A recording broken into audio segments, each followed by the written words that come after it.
Voilà, bonsoir à tous. On attend un petit peu que tout le monde arrive. On attend une petite minute le temps que tout le monde arrive et puis on commence sur le sujet que j'ai choisi ce soir par rapport à la fête qui arrive. D'ici vendredi soir, la fête de Sukkot Bezrat Hashem. On attend quelques secondes.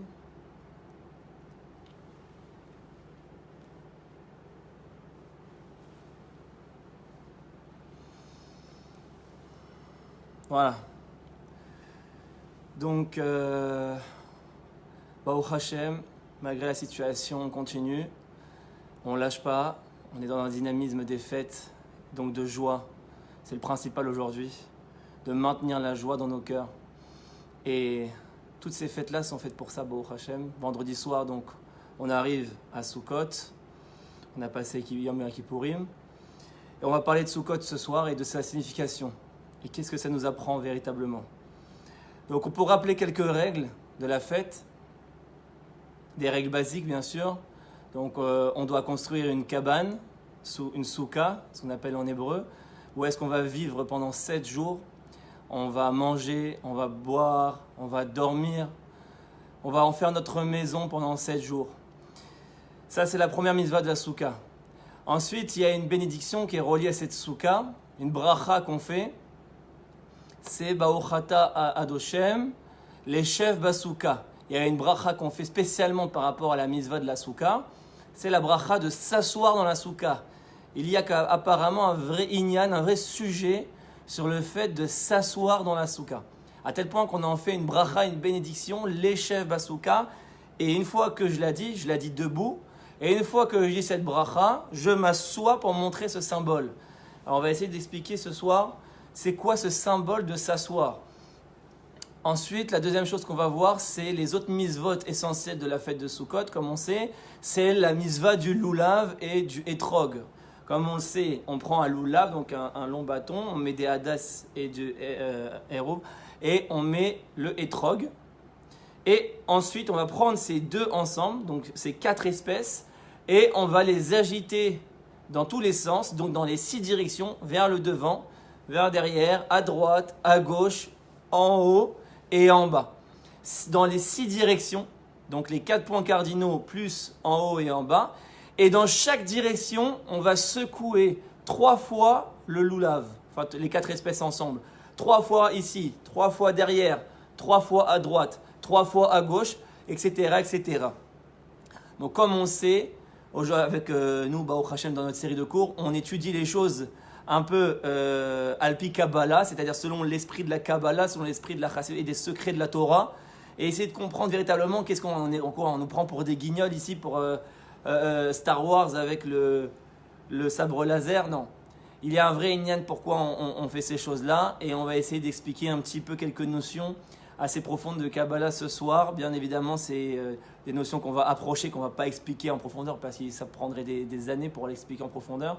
Mais déjà, essayer de goûter au secret de la Torah. Les Refoua Shelema, Roi Cohen, Bezrat Hashem qui guérissent tout de suite. Amen. Donc, voilà, on va essayer d'expliquer ces mitzvot-là et on va essayer d'expliquer quel est le sens véritablement de cette fête. Alors bien évidemment, il y a pas mal d'explications qui sont données, des explications au niveau du pshat, comme quoi maintenant on va quitter notre domicile fixe, où là on a notre confort pour entrer dans un domicile hara, ce qu'on appelle un domicile temporaire pour quitter la matérialité, etc. Bon, ça c'est l'explication classique, on va essayer d'expliquer plus en profondeur. Donc pour expliquer déjà le sens de la mitzvah des 4 espèces, en tout cas une partie du sens et du secret de la mitzvah. Pour revenir à ce secret-là, on va essayer d'expliquer, on va doucement, un des principes fondamentaux de la Kabbalah. Toute la Kabbalah, elle est retracée par ce principe-là. C'est le principe fondamental du monde et de la création du monde. Et je le ramène dans pas mal de cours parce que c'est la structure fondamentale du monde. Si on intègre ça et qu'on comprend vraiment ça et qu'on réfléchit à ça, on comprend énormément de choses de l'existence. Et je commence tout de suite. Le Hari Akadosh, le Harizal, dans son livre, dans ses écrits, il pose cette question. Il dit pourquoi la Torah, elle commence par la lettre Bet? Bereshit, au commencement, ça commence par la lettre Bet. C'est vrai, ça aurait pu commencer par n'importe quelle lettre, comme on l'a vu dans le dernier cours, le cours précédent, que chaque lettre a demandé à créer le monde par elle, comme le Tzadik, on l'avait vu. Et pourquoi c'est le Bet finalement qui a gagné? Eh bien tout simplement, le Harizal nous répond parce que le Bet, c'est la valeur numérique 2, c'est la deuxième lettre de l'alphabet. Ça veut dire quoi? Ça veut dire que la création est structurée sur le chiffre 2. La création est structurée sur une dualité. Toute la création, tout le monde fonctionne sur cette dualité. Donc, le Harizal nous dit, c'est quoi cette dualité? Dans les mots de la Kabbalah, ça s'appelle Zachar ou Nekeva. Ce qu'il appelle la dimension masculine et la dimension féminine. Donc, c'est pour ça qu'il y a un homme physique et une femme physique. Pourquoi? Comme on le sait, le monde matériel est le miroir des fonctionnements spirituels. De la même manière qu'il y a des fonctionnements spirituels, alors le matériel va fonctionner pareil. Si on n'avait pas la Torah, il suffirait d'étudier la nature et le monde matériel pour comprendre Dieu. Et donc, en fait, il a créé un homme et une femme qui représentent ce secret de dualité. Et tout fonctionne sur cette dualité. Par exemple, le ciel et la terre, c'est une dualité, c'est un couple. Le soleil et la lune, c'est pareil, c'est une dualité, c'est un couple, comme un homme et une femme. Et après, dans la vie, dans l'existence, en moi et mon prochain, on va voir aussi le peuple juif et les nations du monde. Maintenant, quel est le rôle de chacune de ces deux dimensions? Il nous dit comme ça, le Hari Akadosh, Zachar, le masculin, il est mashpia, c'est un donneur. Donc, on le voit même dans la nature des choses, le masculin, il donne une semence, zera. Donc, il est mazria, il donne une semence, il donne un shefa, il donne une énergie. Donc, c'est un donneur. Tout ce qui est masculin est donneur. Et la femme, elle est mekabel, elle est réceptacle. C'est un keli, c'est un réceptacle. Elle reçoit la semence et elle ne fait pas que recevoir, bien évidemment. Le réceptacle, il va prendre la semence et en faire un enfant.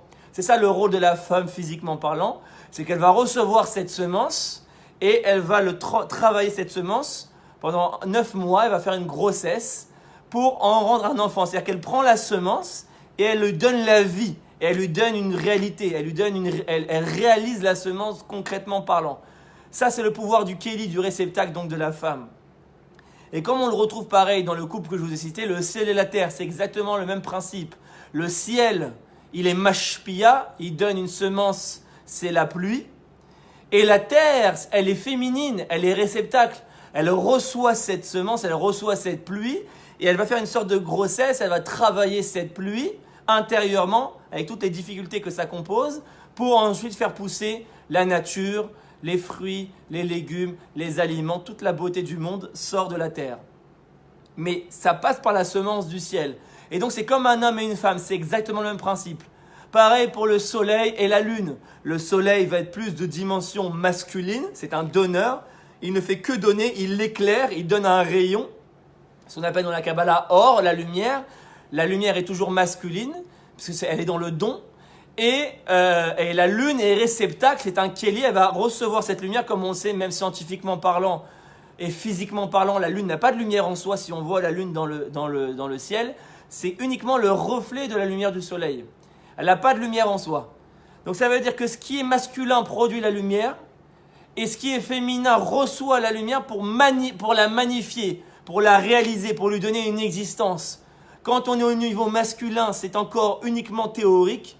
Et quand on est passé par la féminité, on est dans la réalisation, dans le concret, on a donné vie à la chose. Donc on ressent la chose véritablement. Et ça, c'est la fonction principale de l'existence. Comme ça, le Harizal dit, tout le monde a été créé pour le Yichud. C'est pour ça qu'on dit avant chaque mitzvah, on dit Leshem, Yichud, Kutsha, Brichu, Ushrinte, que Dieu, Kadosh Baruch Hu et la Shrina s'unissent. Pourquoi? Parce que Akadosh Baruch Hu, c'est la dimension masculine de Dieu, et la Shrina, c'est la dimension féminine de Dieu, c'est la dimension réelle. C'est pour ça qu'aujourd'hui on dit que la Shrina est en galoute, parce qu'on ne ressent pas encore Dieu. Dieu est encore qu'au niveau masculin, il est encore que théorique, il est encore que spirituel. À la fin de temps on dit Vehaya Hashem le Melech al kol haaretz, que Dieu sera roi sur toute la terre. Ça veut dire quoi? Il sera roi. C'est la malchoute. La malchoute est féminine. Ça veut dire quoi? Ça veut dire que Dieu va se réaliser, on va vraiment le voir. Quand il y a la malchoute, il ne peut plus avoir de corona, de difficultés, de shoah, de tristesse, de dépression, puisqu'on ressent véritablement Dieu. Aujourd'hui, si on a toutes ces difficultés, c'est parce que Dieu est uniquement théorique encore, il est uniquement spirituel, il ne s'est pas encore réalisé. Et on va voir comment il se réalise, comment on développe la malchoute. Donc ça, c'est le secret fondamental de l'existence. C'est pour ça que la Torah a été créée par la lettre Bet, pour nous faire comprendre que tout le but, c'est que ces deux dimensions s'unissent. C'est le secret du mariage, que l'homme et la femme vont s'unir, vont se marier, et ils vont enfanter. L'homme va donner sa semence, et la femme va travailler cette semence, et va en faire un enfant. Maintenant, il nous explique quelque chose de plus loin, et il nous dit comme ça, que la dimension masculine, donc la semence, la lumière, elle est le don, donc, quand je suis un donneur, elle est liée au chiffre 3. Comme on le sait, le chiffre 3 dans la Torah, c'est la lettre Gimel. Or, Gimel en hébreu, dans la shoresh, dans la racine du mot, Gimel, ça vient de ligmol. Ligmol, ça veut dire donner. Comme on dit souvent, Gmilut Rasadim. Quand on dit Gmilut Rasadim, ça vient du mot Gimel, c'est la lettre 3. C'est-à-dire que le chiffre 3 est lié au don. Toujours. C'est pour ça qu'on va mettre, par exemple, je ne sais pas si vous connaissez, on va mettre 3 pièces de tzedaka.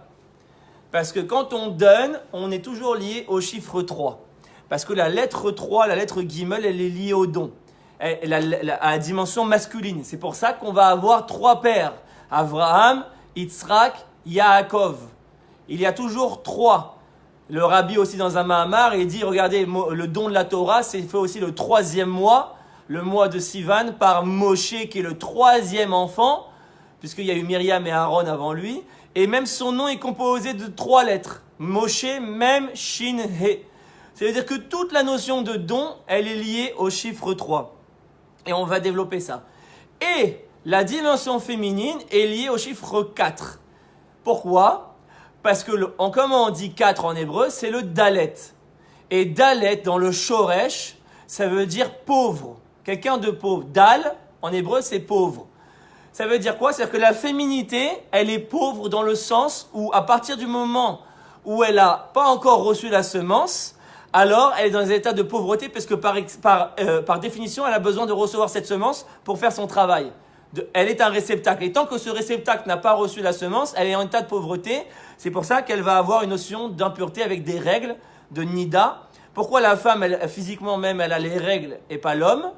Parce que la femme, elle a besoin de la semence de l'homme. Une fois qu'elle a la semence de l'homme, elle peut commencer son travail et là, les règles disparaissent. Elle n'est plus nida. Il n'y a plus de règles. Quand elle est enceinte, la femme, physiquement parlant même, il n'y a plus de règles. Pourquoi?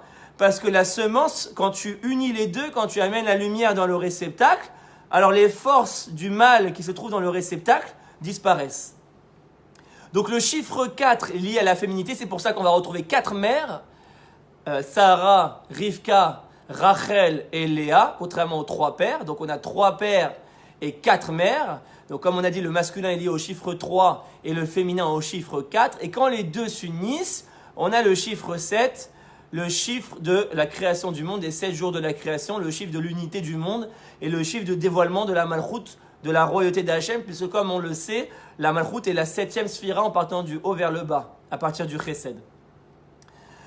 Donc, maintenant qu'on a compris ça, on va avancer un peu plus loin et on va commencer à expliquer un peu ce que ça veut dire tout ça. En fait, on va prendre un modèle essentiel aujourd'hui. On va en prendre un parce qu'il y a des milliers des modèles d'application de ça dans la vie. Vous allez voir que toute la vie elle est structurée par ce modèle. Mais on va en prendre un essentiellement aujourd'hui et on va le développer. C'est celui du modèle entre le peuple juif et les nations du monde. Entre les juifs et les non-juifs. Ok? Pourquoi? Le juif, dans son essence, il est masculin. C'est un donneur. Parce qu'il a une essence spirituelle. Comme on le sait, la spiritualité est masculine. La spiritualité, c'est un don, c'est une énergie, c'est une semence. Et le monde matériel, pareil, par rapport au monde spirituel, toujours le même modèle, elle est féminine. Donc le monde matériel est féminin ce sont des réceptacles. La matérialité est un réceptacle de la spiritualité. C'est pour ça qu'il y a autant de force impure autour de la matérialité. Comme on l'a dit, la femme, elle a la nida.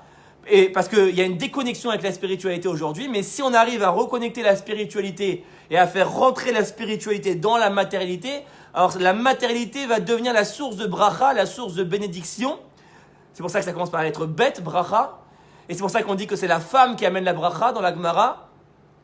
En Adam, en bracha, betor, beto et la bisrout ishto. Un homme, il a la bénédiction que par le srout, le mérite de sa femme. Parce que c'est la femme qui produit l'enfant. La femme, elle amène la bénédiction. Parce que c'est la femme qui réalise les choses. L'homme, il n'est qu'un inspirateur. Et donc, la spiritualité et la matérialité, c'est le même modèle. C'est masculin et féminin. Et le peuple juif représente la spiritualité dans le monde. Et les nations représentent la matérialité dans le monde. En fait, les juifs et le goy et le non-juif sont comme un couple. C'est pour ça qu'aussi goy en hébreu, c'est à la valeur numérique 19. Gimel, Vav, Yud, ça fait 19. C'est la même valeur numérique que le mot Chava, qui est la femme de Adam, Ève. Chava, c'est 19. Pour nous faire comprendre que le non-juif est un réceptacle et que le juif est une lumière. C'est pour ça qu'on va parler de Or la Goïm. Que le peuple juif doit être une lumière pour le monde, parce que le peuple juif est comme un homme, il donne une semence, il produit une semence, et les goïms sont un rôle de réalisation, ils ont un rôle très important. Les goïms, souvent, on fait croire que dans la Torah, c'est fait que pour les juifs, et que les goïms, c'est kelou, c'est dégradé, etc. Pas du tout, les goïms ont un rôle essentiel aussi dans la Torah, ils ont leur mitzvot, ils ont leur approche dans la Torah, ils ont leur rôle dans la Torah. Et chacun se complète. Le juif, il doit donner au goy. Et le goy, il doit recevoir du juif pour magnifier la lumière du juif dans le monde. C'est comme un homme et une femme. Donc le peuple juif, il est masculin, il doit donner aux non-juifs. C'est le but du juif dans le monde, c'est d'être un donneur. D'inspirer le monde, de donner cette lumière, de produire cette lumière. Et les non-juifs, quand ils vont recevoir cette lumière, ils vont briller et ils vont se magnifier, ils vont s'élever moralement. Et c'est pour ça que le juif a été créé essentiellement, comme on le sait, les juifs ont été créés après les nations, les juifs ont été créés après les goïms. C'est vrai, c'est une question. Pourquoi il y a eu Adam Arishon qui a été créé, qui est le père de l'humanité tout entière, et les juifs sont arrivés bien après. Le premier juif, c'est Abraham. Donc il est arrivé 20 générations après Adam Arishon. Parce qu'il y a eu 10 générations entre Noach et Adam, et 10 générations entre Abraham et Noach. Donc il y a eu 20 générations entre Abraham et Adam. Pourquoi il a fallu attendre autant de temps pour voir le premier juif? Si le juif, c'est le modèle essentiel du monde, il aurait dû être créé dès le départ. Tout simplement parce que à la base, il ne devait pas y avoir de juifs. À la base, il devait y avoir les nations du monde, et les nations, enfin tout le monde, tous les peuples, et les peuples devaient être le réceptacle direct d'Hachem. Mais simplement, ça n'a pas marché, il y a eu un échec. Bon, au niveau de Dieu, on ne peut pas comprendre, cet échec était voulu, bien évidemment, on ne peut pas dire que Dieu a eu un échec. Mais il y a eu un échec au niveau des valeurs morales, il y a eu une décadence comme on l'a vu à Sodome et Gomorrhe, et il y a eu le déluge, Dieu a détruit le monde, il a voulu recommencer, et en fait il a eu une idée Hachem, il s'est dit pour pouvoir élever moralement le monde, et pour pouvoir élever spirituellement le monde, et tous les peuples, je vais introduire un peuple dans ce monde, et je vais le différencier, je vais lui donner une nature différente, c'est ça qu'on appelle Am Segula, c'est un peuple qui a été différencié puisqu'il a une âme spirituelle, et donc, il a cette capacité d'inspirer le monde et de produire cette lumière. Et c'est ça pourquoi les Juifs ont été créés après, parce que quelque part, il y a eu un échec au niveau des valeurs morales universelles. Et donc, Hachem a introduit le peuple juif dans le monde pour que lui inspire le monde et à se réélever moralement. Donc, le but, c'est que les Juifs et les Goïms s'unissent. Alors, on va voir comment ça se passe. C'est pour ça, mes amis, que comme on a dit, le peuple juif est la masculinité, c'est le donneur, il est aussi lié au chiffre 3. Comme on retrouve, le peuple juif est divisé en 3 parties. Puisqu'on a les Kohanim, les prêtres, on a les Lévi'im et on a Israël. Comme on le sait, on a 3 machanot, ce qu'on appelle la nation juive à l'époque. La nation était divisée en 3 camps. Il y avait le camp des Kohanim, donc à l'endroit du Beth Amikdash. Il y avait les Lévi'im, le camp des Lévi'im, et le camp Israël. Donc il y avait 3 camps. Et en plus, c'est pour ça qu'aujourd'hui, quand on monte à la Torah, on a 3 montées, 3 personnes qui montent. On a le Kohen, ensuite le Lévi, ensuite Israël.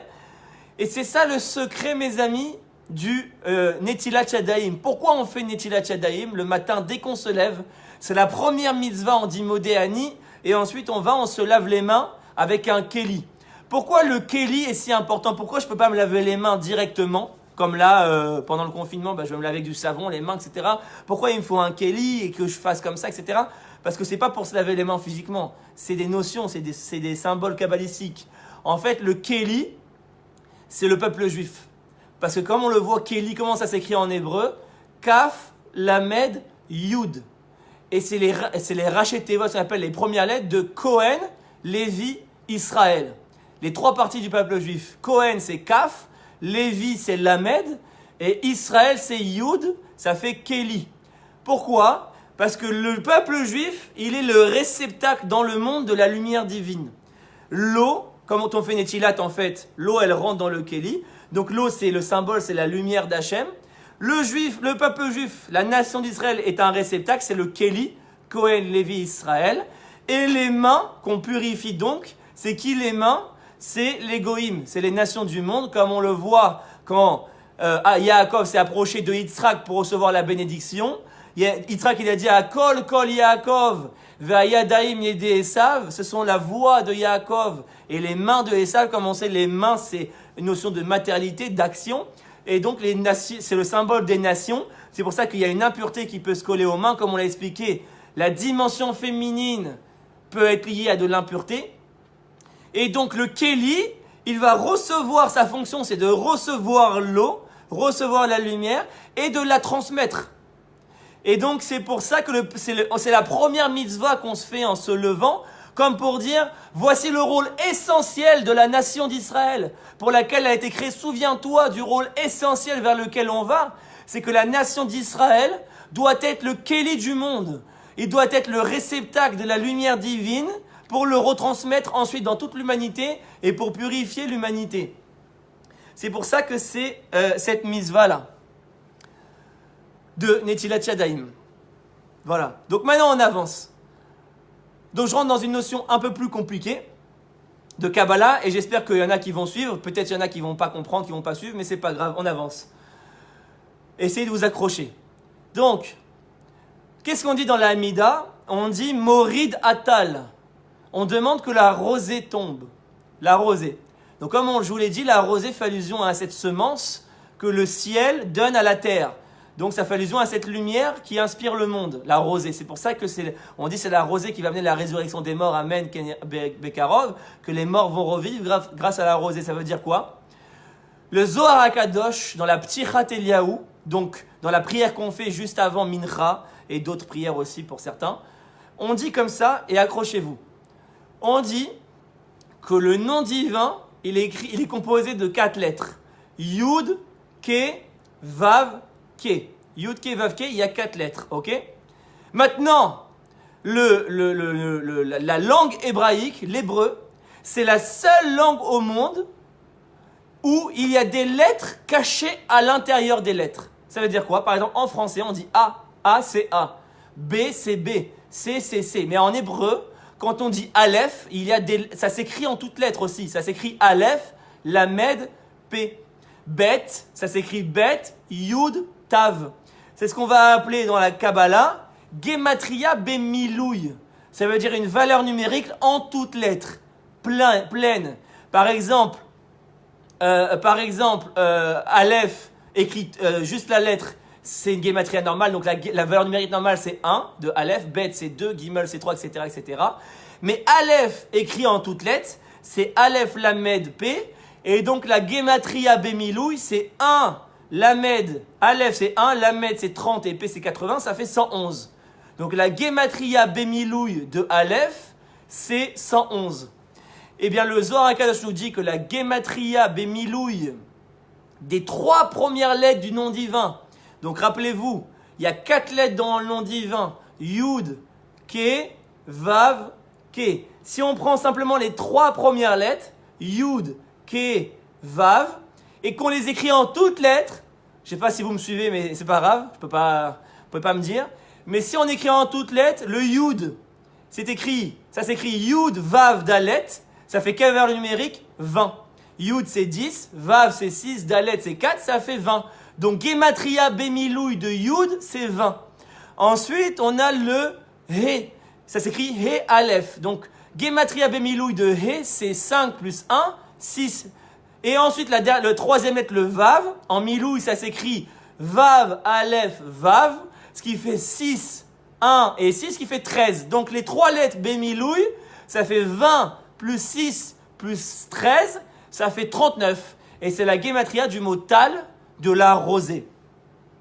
Tal, c'est tête, lamet, 39. C'est-à-dire que la rosée, dans la Kabbalah, elle symbolise les trois premières lettres du nom divin. Et donc, le don, vous vous rappelez que le don est lié au chiffre 3. Donc, les trois premières lettres du nom divin, Yud, Ke, Vav, c'est trois lettres donneuses, chacune a une lumière à donner. Et la quatrième lettre, le dernier He, ce qu'on appelle He Acharona dans la Kabbalah, le dernier He, c'est une lettre féminine, elle va recevoir l'énergie de ces trois lettres. C'est ça la rosée. Yud, Ke, Vav, c'est la Gematria Bemilouï de Tal, parce que la rosée, c'est la semence du ciel, et le ciel qui est masculin par rapport à la terre, et la terre est féminine, c'est-à-dire que la terre, c'est le dernier He. Est-ce qu'il y en a qui peuvent me dire si vous comprenez ou pas? Dites-moi dans les commentaires si vous suivez ou pas du tout. Dites-moi si vous avez des questions, parce que c'est des notions très importantes pour la suite du cours. Si vous avez des questions, dites-le moi. Si vous ne comprenez pas quelque chose, dites-le moi, j'y réponds. Et si vous suivez, on continue. Donc, Yud, Ke, Vav, c'est la rosée, c'est le chiffre 3, c'est les trois premières lettres par rapport à la quatrième lettre. Ok. Donc, maintenant, qu'est-ce qui se passe? Le Ari Akadosh nous dit, regardez, maintenant on va comprendre le secret plus profond du Netilat Yadayim. Ok, très bien, parfait, merci. Donc, on a le Netilat Yadayim, on a dit, on a le Keli, donc qui est le peuple juif, la nation d'Israël. On a la lumière qui descend, donc, et les mains qu'on purifie, c'est les nations du monde. Maintenant, le Keli, on a dit, il est composé de trois parties, Kohen, Lévi, Israël. Mais quand on prend le Keli et qu'on se purifie, qu'est-ce qu'on va faire? On va faire 6 fois. Il y a deux sortes de Netilat Yadayim. Soit je fais une fois à droite, une fois à gauche, une fois à droite, une fois à gauche, une fois à droite, une fois à gauche, qui fait 6 fois en tout. Donc le matin, ça se passe comme ça. Soit il y a le mitzvah, le Netilat Yadayim qu'on fait avant de manger du pain. Et là, ça va être 3 fois à droite, 3 fois à gauche. Mais dans les deux cas, on verse 6 fois. Alors maintenant, j'espère que vous allez suivre. Pourquoi est-ce qu'on fait 6 fois? Vous allez comprendre. On a dit que le don, la rosée, elle est composée de 3 lettres. Yud, Ke, Vav. C'est pour ça qu'on met 3 pièces de Zdaka.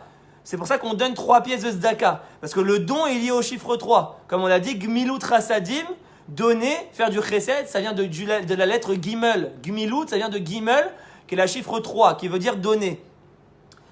Et donc, si vous me faites maintenant pour les mathématiciens factoriel 3, c'est-à-dire vous prenez toutes les combinaisons du chiffre 3, donc vous prenez les 3 lettres, on a Yud, Ke, Vav, et vous me faites factoriel 3. Donc ça veut dire vous prenez toutes les combinaisons possibles, donc Yud, Ke, Vav, Yud, Vav, Ke, Vav, Yud, Ke, Yud, Vav, etc., etc.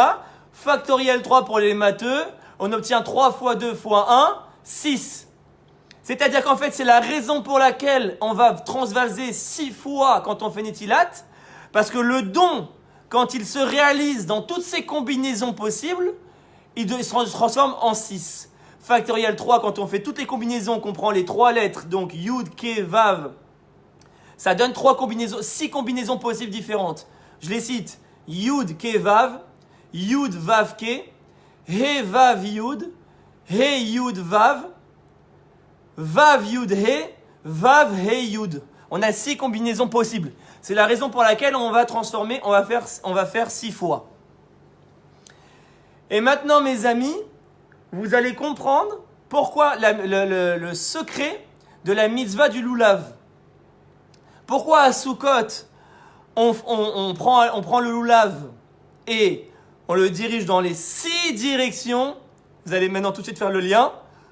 On le secoue devant, derrière, à droite, à gauche, en haut, en bas. Dans les 6 points cardinaux du monde, on retrouve cette notion du chiffre 6, c'est-à-dire qu'en fait, moi-même, le juif, je deviens le donneur absolu dans toutes ces combinaisons possibles. C'est pour ça que je dirige le lulav dans les 6 directions. Les kavanotes qu'il y a à ce moment-là, c'est que dans chaque direction, il y a une combinaison des trois semences. C'est-à-dire, comme ça nous dit le Harizal, dans le devant, on va avoir Yud Ke Vav, derrière Yud Vav Ke, à droite He Vav Yud, à gauche He Yud Vav, en haut Vav Yud He, en bas Vav He Yud, et j'ai fait les 6 combinaisons possibles. Et c'est pour ça, mes amis, qu'on va diriger, on va secouer 3 fois le lulav dans chaque direction, 3 fois devant, 3 fois derrière, 3 fois à droite. C'est très important ce que je vous dis. Quand vous avez le lulav et les 4 espèces entre les mains, il faut les secouer 3 fois. 1, 2, 3. Pas plus, pas moins. À droite, 1, 2, 3. À gauche, 1, 2, 3. Parce qu'en fait, c'est chaque lettre de chaque combinaison. On a dit que devant, par exemple, c'est Yud Ke Vav. Donc je vais secouer 3 fois pour dire Yud Ke Vav. Derrière, Yud He Vav, Yud Vav He. À droite, He Vav Yud. Et je secoue 3 fois. À gauche, je secoue 3 fois. He Yud Vav, etc., etc. Et en fait, si on calcule combien de fois j'ai secoué le lulav dans toutes les directions, combien de fois j'ai secoué, je l'ai secoué 3 fois dans 6 directions, ce qui fait en tout 6 fois 3, 18. Et c'est le secret du mot chai, la vie. Puisque chai, la vie, c'est la valeur numérique 18. Chet, yud, la vie. Pourquoi? Parce que quand la dimension masculine s'est exprimée et a donné toutes ses possibilités, elle éclaire le monde comme un soleil. C'est pour ça, mes amis, que le mot chai, c'est 18 et qu'on va secouer en fait 18 fois le lulav, 3 fois dans les 6 directions, dans les 6 points cardinaux. Ça fait 3 fois 6, 18. C'est pour ça aussi que lulav, c'est la valeur numérique 68. Lamed, c'est 30. Vav, c'est 6, ça fait 36. Lamed, c'est 30, ça fait 66. Et Vav, c'est Bet, c'est 2. Bet, c'est 2, ça fait 68. C'est la valeur numérique que le mot chaim, la vie. Parce que le lulav symbolise la vie. Parce que c'est quoi la vie? C'est quand le masculin donne sa semence pour ensemencer le féminin. C'est pour ça que le juif, il rentre dans la soukha et il fait ce travail-là pour montrer qu'il va devenir l'inspirateur du monde, il va devenir le soleil quelque part du monde par rapport aux goïms qui sont la lune, qui sont le réceptacle. C'est pour ça aussi que dans chaque mot qui représente le don en hébreu, on va retrouver une ponctuation avec 6 points. Pareil, il y a toujours le chiffre 6. Par exemple, le soleil, qui est le donneur absolu, Shemesh, c'est 2 ségol. Vous savez comment on écrit en hébreu? C'est 3 points et 3 points, ça fait 6. Pareil pour le mot chesed, la bonté, le don, 3 points et 3 points, ça fait 6 points en tout. Pareil pour le mot geshem, la pluie, qui est la semence, qui est donc le don, la lumière, 3 points, on a 6 points en tout. C'est toujours le chiffre 6 qui est retrouvé. Et mes amis, c'est le secret du sens, du véritable sens du mot Am Segula. C'est-à-dire quoi Am Segula? Vetiuli Am Segula lechol amim. Vous me serez un peuple. Alors on a traduit malheureusement, je dis bien malheureusement, par peuple élu. Alors que ce n'est pas du tout ce qu'il y a écrit. À aucun moment il y a écrit qu'on est un peuple élu. Parce que si on est un peuple élu, c'est-à-dire qu'il y a une notion de supériorité. C'est-à-dire qu'il y a une hiérarchie entre les races. Il y a une hiérarchie entre les peuples. Ça voudrait dire que le peuple juif, il y a une élection. Et c'est ce qui nous a causé tous les problèmes au long de l'histoire. D'où vous êtes permis de vous élire. Qui vous a dit que vous étiez le peuple élu. Ça a créé toutes les jalousies. Et ça a peut-être même été la source de certains pour créer leur antisémitisme. Mais en vérité, ça vient d'une fausse traduction. Le Am Segula, ça vient du mot Segula, ça veut dire quoi en hébreu? Ça vient du mot Ségol. Et Ségol, en hébreu, c'est la ponctuation à 3 lettres. Ça s'appelle la ponctuation à 3 points, pardon. La ponctuation à 3 points en hébreu, il y a plein de ponctuations. La ponctuation à 3 points, elle s'appelle Ségol. Ça veut dire quoi? Am Segula, vous êtes le peuple du chiffre 3. Vous êtes le peuple du chiffre 3. C'est ça votre rôle. En fait, le peuple juif, il a un rôle de donner une lumière, d'inspirer le monde. Il est comme un homme, il doit donner une semence. Et c'est pour ça, mes amis, qu'il y a autant d'antisémitisme. C'est vrai. On peut se poser la question. Comment ça se fait que les nations nous haïssent tant? Qu'est-ce qu'on a fait de si terrible? On n'a rien fait. Pourquoi ils nous persécutent autant? Pourquoi ils nous haïssent autant? Pourquoi ils nous ont exterminés autant? Quel est le secret de cet antisémitisme si irrationnel? Il est inexplicable. Inexplicable. Il n'y a aucune raison réelle à l'antisémitisme. Pose la question à un antisémite, pourquoi tu n'aimes pas les juifs? Il ne sait même pas lui pourquoi. Eh bien, là, ce soir, vous allez maintenant comprendre le véritable sens de l'antisémitisme. Pourquoi il y a une haine aussi irrationnelle au niveau des goïms pour les juifs? On n'arrive pas à accepter les juifs. C'est très simple, mes amis. C'est le secret de ce que nous dit Rashi. Quand Dieu il a créé l'homme et la femme, Adam et Chava, il a écrit que la femme, elle est Ezer Kenegdo. La femme, elle sera une aide contre lui. Kenegdo en hébreu, c'est pas pour lui. Si on aurait voulu dire une aide pour lui, on aurait dû dire Ezer Be'ado. Ba'ado. Mais là, on a dit Kenegdo, une aide contre lui. Alors Rashi, sur place, il pose tout de suite la question dans la paracha de Bereshit. Et il dit comment on peut dire une aide contre lui? C'est antinomique. C'est paradoxal, c'est contradictoire. Si tu es une aide, tu es pour lui, tu l'aides. Si tu es contre lui, tu n'es pas une aide. Alors comment on peut dire Ezer Kenegdo, que la femme elle va être une aide contre lui? Il dit comme ça à Rashi, c'est les mots de Rashi sur place. Im zacha Ezer, im lo zacha Kenegdo leilachem. Il y a deux possibilités. Si l'homme il est méritant, alors sa femme va être une aide pour lui. Si l'homme n'est pas méritant, sa femme va se lever contre lui toute la journée pour le combattre. Kenegdo leilachem. Toute la journée pour lui faire la guerre. C'est la nature de la femme. Si l'homme ne lui apporte pas ce qu'elle attend, ce qu'elle a besoin de recevoir de lui, toute la journée, elle va se lever en guerre contre lui. Mais en vérité, d'où elle vient cette volonté de guerre? C'est pas pour lui vouloir du mal en vérité. C'est un besoin d'amour. C'est un besoin de dire, tu me dois une lumière. Je suis ton réceptacle. Tu dois me remplir. Alors c'est pour ça que la femme, elle est sur le dos de l'homme toute la journée et elle lui fait la guerre. Si l'homme, il n'est pas méritant, si l'homme, il se responsabilise pas, si l'homme, il bouge pas, si l'homme, il n'accomplit pas son rôle et sa mission, alors la femme, elle va le haïr. Elle va avoir une haine viscérale parce qu'elle attend cette lumière de lui. Et c'est pour ça qu'il dit Rashi en vérité, toute la responsabilité, quelque part, elle est sur l'homme. Et c'est pareil, c'est le secret fondamental du Shalom Bayit. Désolé pour nous les hommes, mais je suis un homme donc je le dis aussi, mais tout le secret du Shalom Bayit dépend de nous, pas des femmes. La femme, elle est un réceptacle. La femme, elle est là pour recevoir. Elle est là pour te responsabiliser. Vous voyez, dès que la femme se marie, tout de suite, elle est en mode responsabilité. Allez, on se prend en main. Alors que l'homme, il est encore en train de traîner la patte. Il est encore en train de penser aux boîtes de nuit, il est encore en train de penser à ses kiffs et à sortir avec ses potes, etc., etc., ce qui est normal. Mais la femme, tout de suite, elle cherche à responsabiliser les choses et la situation. Elle pousse à aller travailler, elle le pousse à se prendre en main, elle le pousse, elle fait que pousser. Parce qu'elle est là pour ça. Elle est là pour responsabiliser l'homme et lui amener lui rappeler son rôle et l'amener à son rôle et à sa mission. Et si l'homme refuse, va avoir la guerre toute la journée à la maison. Toute la journée à la maison. C'est le secret du Shalom Bayit fondamental qui est livré ici. Tous les cours du Shalom Bayit ne peuvent être résumés que par ce Rashi-là. Quelque part, tout dépend de l'homme. Si l'homme il est méritant et que c'est un vrai donneur et qu'il sait se remettre en question quand il faut, alors sa femme va être une aide. Ezer, elle va briller et elle va au contraire, une fois qu'elle va recevoir, elle va magnifier la lumière.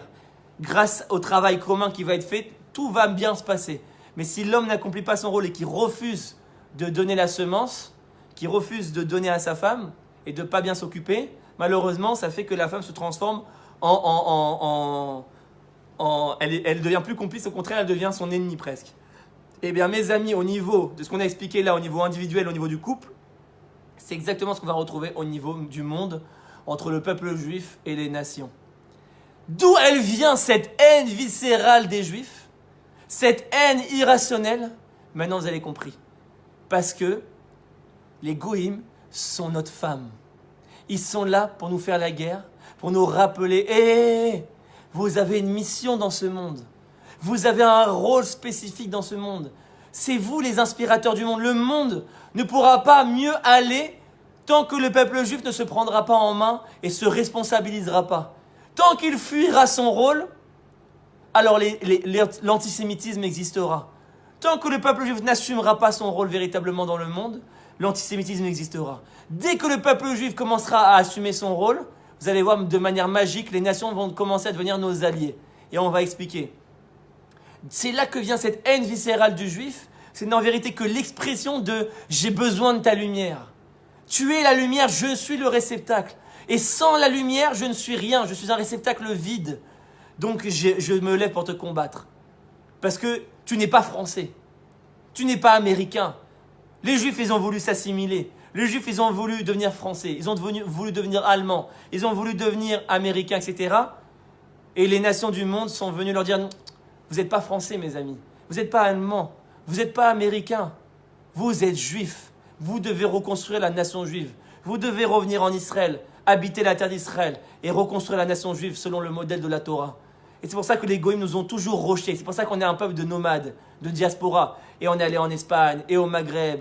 Et tous les 2-3 générations, on est chassés du pays, on subit des pogroms et on n'arrive pas à s'installer dans le pays. Pourquoi ? Parce que les nations du monde nous disent « c'est pas votre place ici. Ce n'est pas votre place, vous n'êtes pas français. Vous n'êtes pas français. » Alors eux ne sont pas forcément conscients du côté positif de la chose. Eux, ils le disent de manière négative. Du genre « vous n'êtes pas français, c'est du racisme. » Mais en vérité, ils ne se rendent pas compte qu'ils sont dans les mains d'Hachem. Et que ce qu'ils disent en vérité, c'est pour servir le projet divin, de ramener les Juifs à leur conscience et à leur responsabilité. C'est ça tout le secret du couple, du travail du couple entre l'homme et la femme, du travail du couple entre le peuple juif et les nations. C'est pour ça qu'on est appelé Am Segula, le peuple du chiffre 3. Et c'est pour ça qu'on fait la mitzvah du lulav, comme on l'a expliqué, on va dans toutes les directions, dans les 6 directions 3 fois, etc. Parce que quand on fait ce travail-là, ce tikkun, cette réparation, alors ça symbolise le juif qui se responsabilise, ça symbolise le juif qui se prend en main, et ça symbolise le juif qui a conscience maintenant de son rôle, comme il disait un grand écrivain français qui s'appelait Charles Péguy, un goy, un non-juif. Pour ceux qui connaissent, Charles Péguy, dans le début des années 1900, c'était un très grand écrivain français, et dans un de ses livres, il a écrit comme ça une phrase magnifique. Regardez comment lui-même avait conscience que peut-être même des juifs n'avaient pas conscience de ça. Il disait, Charles Péguy, les nations du monde n'ont pas de responsabilité et ils veulent l'avoir. Comme ça il écrit, la responsabilité fuit les nations du monde et elles cherchent à courir après, alors que les juifs ont la responsabilité du monde mais ils la fuient. C'est-à-dire que c'est inversé. Comme c'est un goy qui écrit ça, vous imaginez ? C'est-à-dire que le peuple juif, il a la responsabilité, il est différencié, il a quelque chose à amener au monde, mais il veut fuir cette responsabilité. C'est trop pesant pour l'instant, on n'est pas capable, on ne se sent pas capable d'être différencié. C'est comme souvent le prince dans une maison royale, toujours le fils du roi, et ben il se rebelle, il veut pas être le fils du roi. Il veut vivre parmi les paysans, il veut être comme tout le monde. Il ne supporte pas être différent. Parce que différent, ça implique d'être différent, et donc ça implique de responsabiliser, et donc de ne pas se comporter de la même manière. Je ne peux pas manger avec tout le monde, je ne peux pas manger les mêmes aliments que tout le monde, je ne peux pas manger à la table des paysans, je suis le fils du roi, je ne peux pas manger à la table des paysans, je ne peux pas me comporter comme un paysan, je ne peux pas aller jouer avec eux.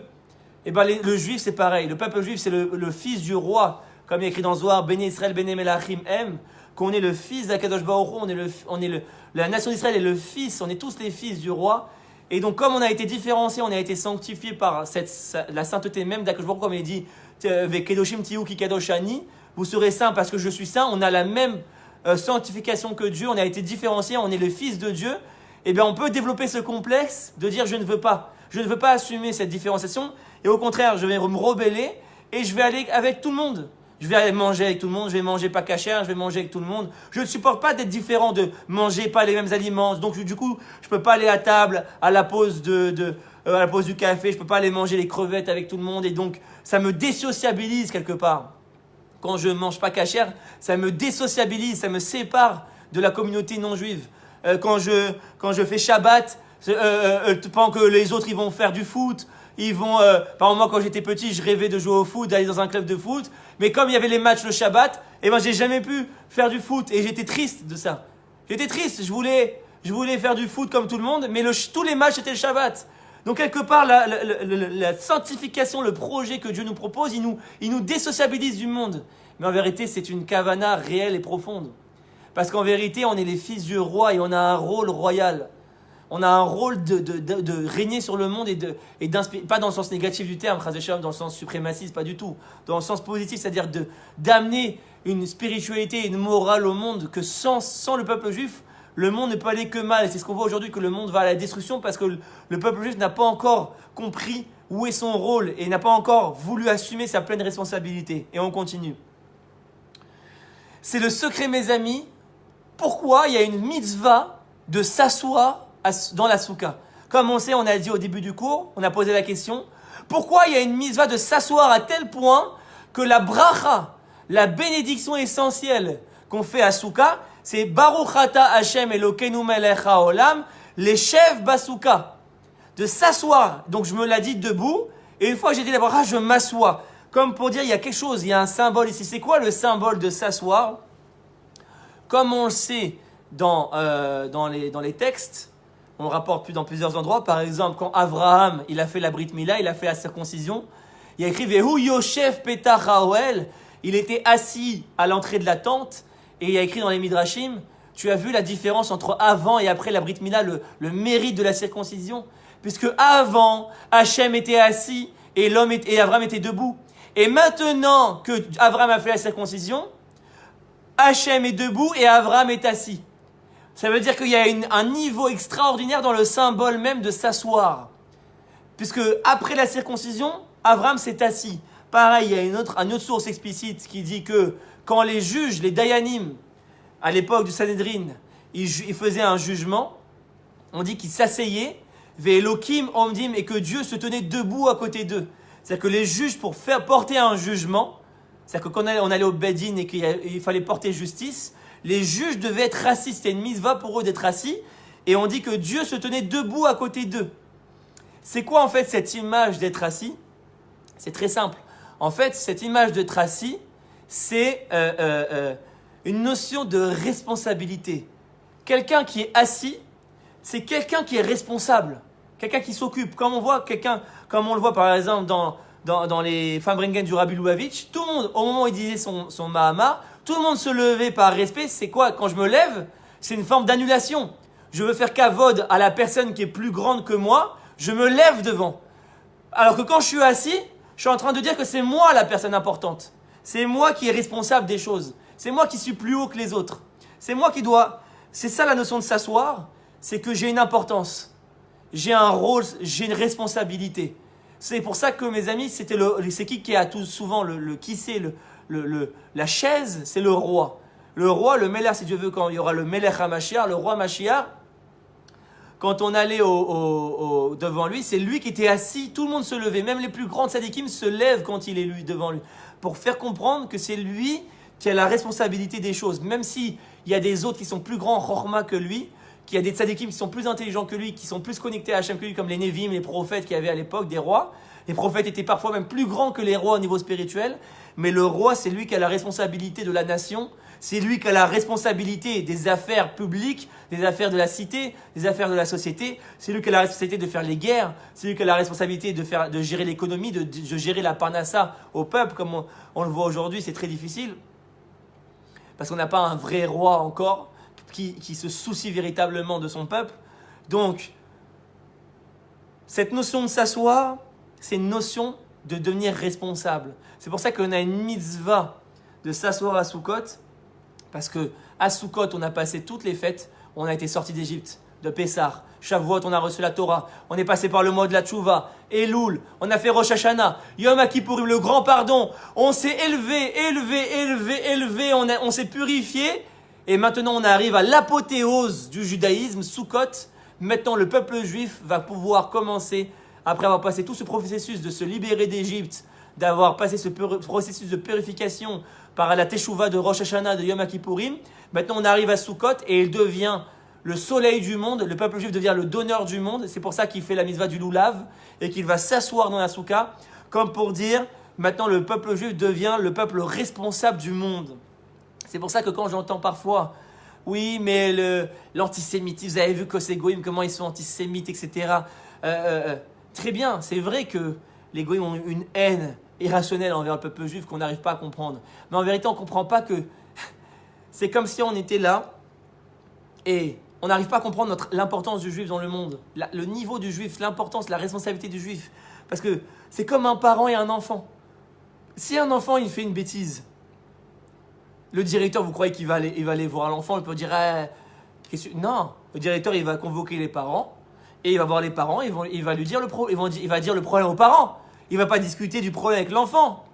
L'enfant il n'a pas encore cette conscience de comprendre. Il n'y a que le parent et c'est le parent qui est responsable de l'enfant. Donc c'est pour ça mes amis, quand il y a eu la faute du veau d'or, Hachem, il n'a pas été voir le peuple juif. Il a été voir qui Hachem, comme c'est écrit explicitement sur place. Il a été voir Moshe. Le vrai responsable de la faute du veau d'or, parce que c'est notre père. Nous, on est des enfants par rapport à Moshe Rabbeinu. Il est là pour s'occuper de nous. Si nous, on fait une bêtise, c'est qui le vrai responsable? Hachem, il ne va pas venir voir son peuple et dire « Ah, vous avez fait une bêtise, mais on est des enfants, nous, on ne comprend pas. » Donc, il va voir Moshe, comme c'est écrit explicitement. Il lui dit « Lech red migdulatecha, descends de ta grandeur. » Il fait un reproche à Moshe. Il lui dit « Descends de ta grandeur. » C'est toi le vrai responsable. Tu dois t'occuper de ton peuple. Et bien pareil au niveau, nous on est les Moshe du monde. Ça veut dire que les goïms, on ne peut pas quelque part leur faire ce reproche de pourquoi ils ne nous aiment pas, etc. Parce qu'ils n'ont pas encore cette conscience. C'est nous-mêmes qui devons nous faire notre propre remise en question. C'est nous-mêmes qui devons nous dire, oh là là, s'il y a de l'antisémitisme, c'est que nous, on n'est pas encore au niveau. On n'a pas encore assumé notre mission que Dieu attend de nous. Comme il disait un très grand rave une fois, j'ai adoré cette histoire. Il y avait à l'époque la guerre entre la Chine et le Japon. Une guerre qui n'a rien à voir, qui ne concerne pas du tout. Entre la Chine et le Japon. Bon, on a été voir le Rav et on lui a posé la question, comment il interprète l'événement. Et il fait, aïe aïe aïe, il y a une réparation à faire au niveau du peuple juif. Ça veut dire que la guerre entre la Chine et le Japon, c'est à cause d'un problème au niveau du peuple juif. C'est le peuple juif, le microcosme du monde. Le peuple juif, c'est la semence du monde. Donc, si il y a un problème au niveau du juif, au niveau de la nation d'Israël, ça va s'exprimer partout dans le monde. Tous les événements du monde viennent d'un problème spécifique qu'il y a dans le peuple juif. Même les problèmes qui apparemment n'ont rien à voir. La guerre entre la Chine et le Japon. Ça veut dire que le peuple juif, c'est le microcosme du monde. S'il y a le corona aujourd'hui et qu'on est dans une situation comme ça, Hachem veut nous faire passer un message extraordinaire. Il faut toujours voir le message dans les événements. Nous, dans la Torah, on a toujours appris. Il y a une vision juive des événements. Comment interpréter les événements. On ne les prend pas à portée de vue comme ça. Ah, le corona, et ça nous fait souffrir, et on est triste, et c'est dur, etc. Il y a un message. Le juif, il est toujours là à vouloir comprendre le message. Comme c'est expliqué dans tous les textes. À chaque fois qu'il se passe quelque chose, les chachamim, les sages, ils essayent de comprendre quel est le message de Dieu, qu'est-ce qu'il veut nous faire comprendre. Le corona est un message pour nous, mes amis, d'une remise en question. À quel niveau? Alors chaque rat va te dire, il faut réparer notre sinatrinam, il faut réparer notre lachon hara, il faut réparer ça, il faut réparer ci. J'ai entendu parce que, on parle dans les synagogues, c'est bon. Ça, c'est des explications. Chacun, il a son explication au niveau personnel. Rien n'est prouvé. Quelle est la vraie explication? Mais je pense qu'il y a un message global à interpréter ici, que Dieu veut nous faire comprendre. C'est que on a reconstruit la nation d'Israël.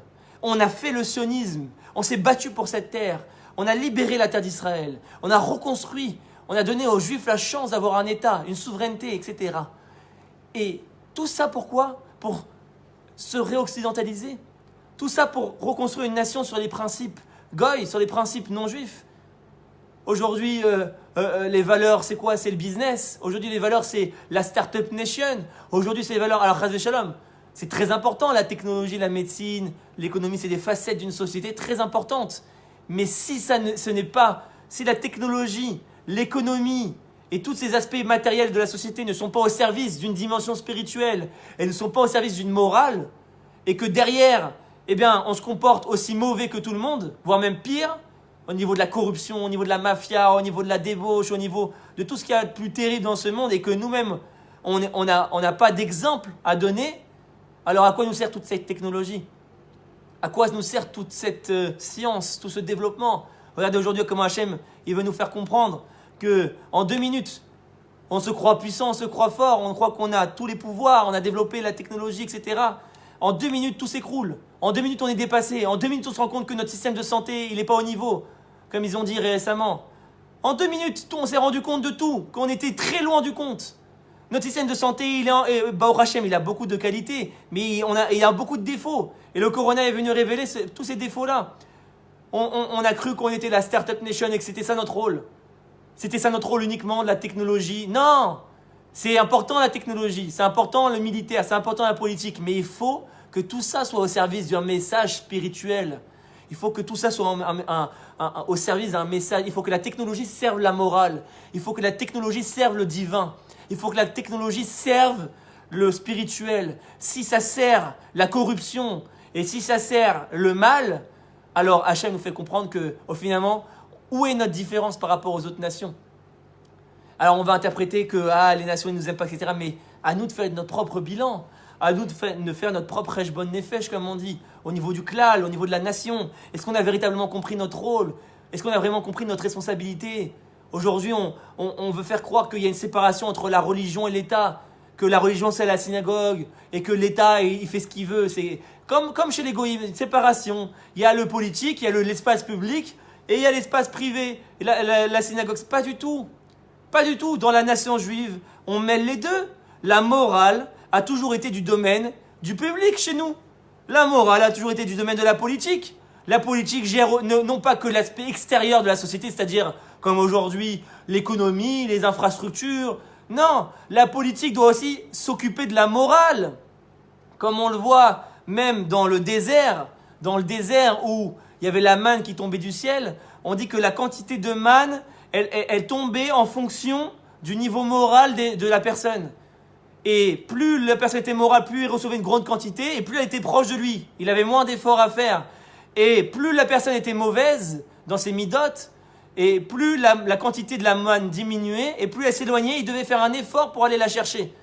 Ça veut dire qu'Hachem est récompensé, il donnait la parnassa et l'économie en fonction de la morale de la personne.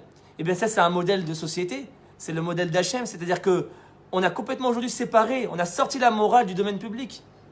Et c'est une erreur fondamentale. C'est pour ça qu'aujourd'hui, tout part en cacahuète. Tout part en cacahuète. Aujourd'hui, il n'y a plus de valeur. Tout part dans tous les sens. Il n'y a plus de valeur fondamentale. Pourquoi? Parce que dans l'éducation publique, on a retiré le domaine de la morale. À l'école, on apprend les maths, on apprend l'histoire, on apprend la philosophie, on apprend la SVT, qui sont des matières très intéressantes. Mais comment on ne peut pas apprendre à un enfant déjà comment se comporter? Comment se comporter? Une matière de morale. Quelles sont tes valeurs? Le judaïsme, quelles sont les valeurs de la Torah? Les valeurs du midot, pas faire de la shonara, pas mal parler sur ton prochain, aimer ton prochain comme toi-même. Dès le biberon, dès le primaire, à l'école, il faut qu'il y ait une matière de morale et qu'on te note. Est-ce que tu as été bien? Est-ce que tu as été moral? Est-ce que tu n'as pas été moral? Et il faut aussi que dans notre système, il faut introduire la morale partout. Aujourd'hui, on voit des gens immoraux qui trahissent, qui n'ont pas honte de trahir leur ami, et ils réussissent, et ils montent. Et ils sont embauchés dans des super postes, et ils ont des business. C'est pas ça la morale de Dieu. Quand tu embauches quelqu'un dans ta société, tu ne vois pas que ses compétences, tu ne regardes pas que ses compétences uniquement techniques, tu dois regarder aussi le personnage, le profil, comment il se comporte. Est-ce qu'il est capable de trahir son voisin? Ou est-ce qu'il est, quoi qu'il arrive, même s'il y a une épreuve, il va maintenir des valeurs, il ne va jamais trahir, il va aimer son prochain, il va chercher l'unité. Il va avoir une bonne ambiance dans l'entreprise. Parce qu'un mauvais élément peut te pourrir toute une entreprise. Un mauvais associé peut te pourrir toute. Donc, les critères de la morale doivent faire partie du domaine public. C'est ça qui manque aujourd'hui. Essentiellement, je pense que c'est ça que Hachem veut nous faire comprendre. Et que c'est ça notre responsabilité.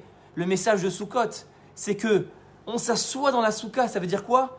C'est qui s'asseyait? On a dit, c'était les juges, c'était les dayanim, ceux qui géraient la société, ceux qui géraient les affaires courantes et de régler les litiges et d'amener le sentiment de justice dans la société. Quand quelqu'un prêtait de l'argent à quelqu'un et qu'il n'était pas remboursé, on allait voir le dayan et qu'il tranchait pour voir et qu'il amenait la justice, pour amener l'amour entre les deux et enlever ce conflit. Donc, vu que les juges s'asseyaient, maintenant le symbole de Sukkot, qu'on s'assoit dans la soukha, c'est pour nous faire comprendre que le peuple juif doit être le modèle de justice du monde. On doit apprendre au monde comment se comporter. On doit apprendre au monde la morale. La morale, ça ne s'invente pas. L'homme, naturellement, ne peut pas inventer la morale, être bon, etc. Comme on dit, il n'y a que la Torah qui te donne les lois de la morale et de la justice. Vous savez, comme on dit, dans des études infinies, Masechet Sanhedrin, dans le Talmud, Baba Metzia, Baba Kama, des livres entiers, comment fonder une justice, comment gérer une société, sur chaque cas, c'est pour ça qu'on a besoin des Dayanim, chaque cas, comment, selon le émet de Dieu, c'est-à-dire selon la loi divine, il fallait juger pour amener l'amour et la paix entre eux et enlever le conflit. C'est ça tout le but du juge, d'enlever le conflit de la société, d'enlever le sentiment d'injustice, d'amener le sentiment d'apaisement dans le cœur de l'homme, en lui amenant le sentiment de justice. Et c'est ça le rôle du juge, c'est pour ça qu'il y a autant de lois, des milliards de lois. Comment fonder une société dans la Torah et dans la Gemara? Comment fonder une société? C'est pas qu'une religion la Torah, c'est pas je vais prier, je vais étudier. C'est aussi comment fonder la société véritablement. Comment gérer les lois commerciales, comment gérer les lois militaires, comment gérer... Tout ça, c'est la dimension de la Torah de la société. Et c'est ça le défi générationnel aujourd'hui. Je pense que c'est ça le message essentiel que Hachem veut nous faire passer en nous envoyant ce corona. C'est nous faire comprendre. Vous avez fondé tout le corps de la nation. Vous avez développé depuis 72 ans le corps de la nation. Ça fait 72 ans que vous vous êtes attrait à l'agriculture, semer les champs, développer le politique, les infrastructures, développer l'économie, développer le militaire, développer l'armée, développer la technologie. Et c'était une étape fondamentale. Mais maintenant, il faut passer à l'étape d'après. Tout ça, c'est pour développer un message spirituel et moral. Tout ça, c'est pour que ce soit au service, que la nation d'Israël va éclairer le monde au niveau de la morale et de la justice. Et maintenant, on voit que tout ce qu'on a construit au niveau du corps, eh ben, on reste un corps mort, on n'y met pas l'âme. Elle est où l'âme de la nation? Elle est où l'âme, comme on parle dans ses écrits le Rav Kook aussi? L'âme de la nation. Maintenant, une fois que le corps a été créé, comme il y a eu dans le processus de la création du monde, Dieu il a créé le corps, et ensuite, il a fait naître une neshama, une lame, pour donner vie au corps. Et bien aujourd'hui, pourquoi le monde il va si mal? Parce qu'on n'a pas donné vie à ce corps. Maintenant, on a fondé une structure, on a fondé une politique, on a fondé une économie, on a fondé une société. Mais où est l'âme de tout ça? Pourquoi le système israélien, c'est un des systèmes les plus corrompus au monde? Les plus corrompus au monde. Il n'y a pas un endroit dans la politique en Israël où il n'y a pas de corruption. Tout passe par la corruption. Comment on veut montrer l'exemple? Sur quoi on veut montrer l'exemple? Sur quoi on est la nation qui va inspirer le monde au niveau moral, si nous-mêmes on est déjà la nation une des nations les plus corrompues au monde?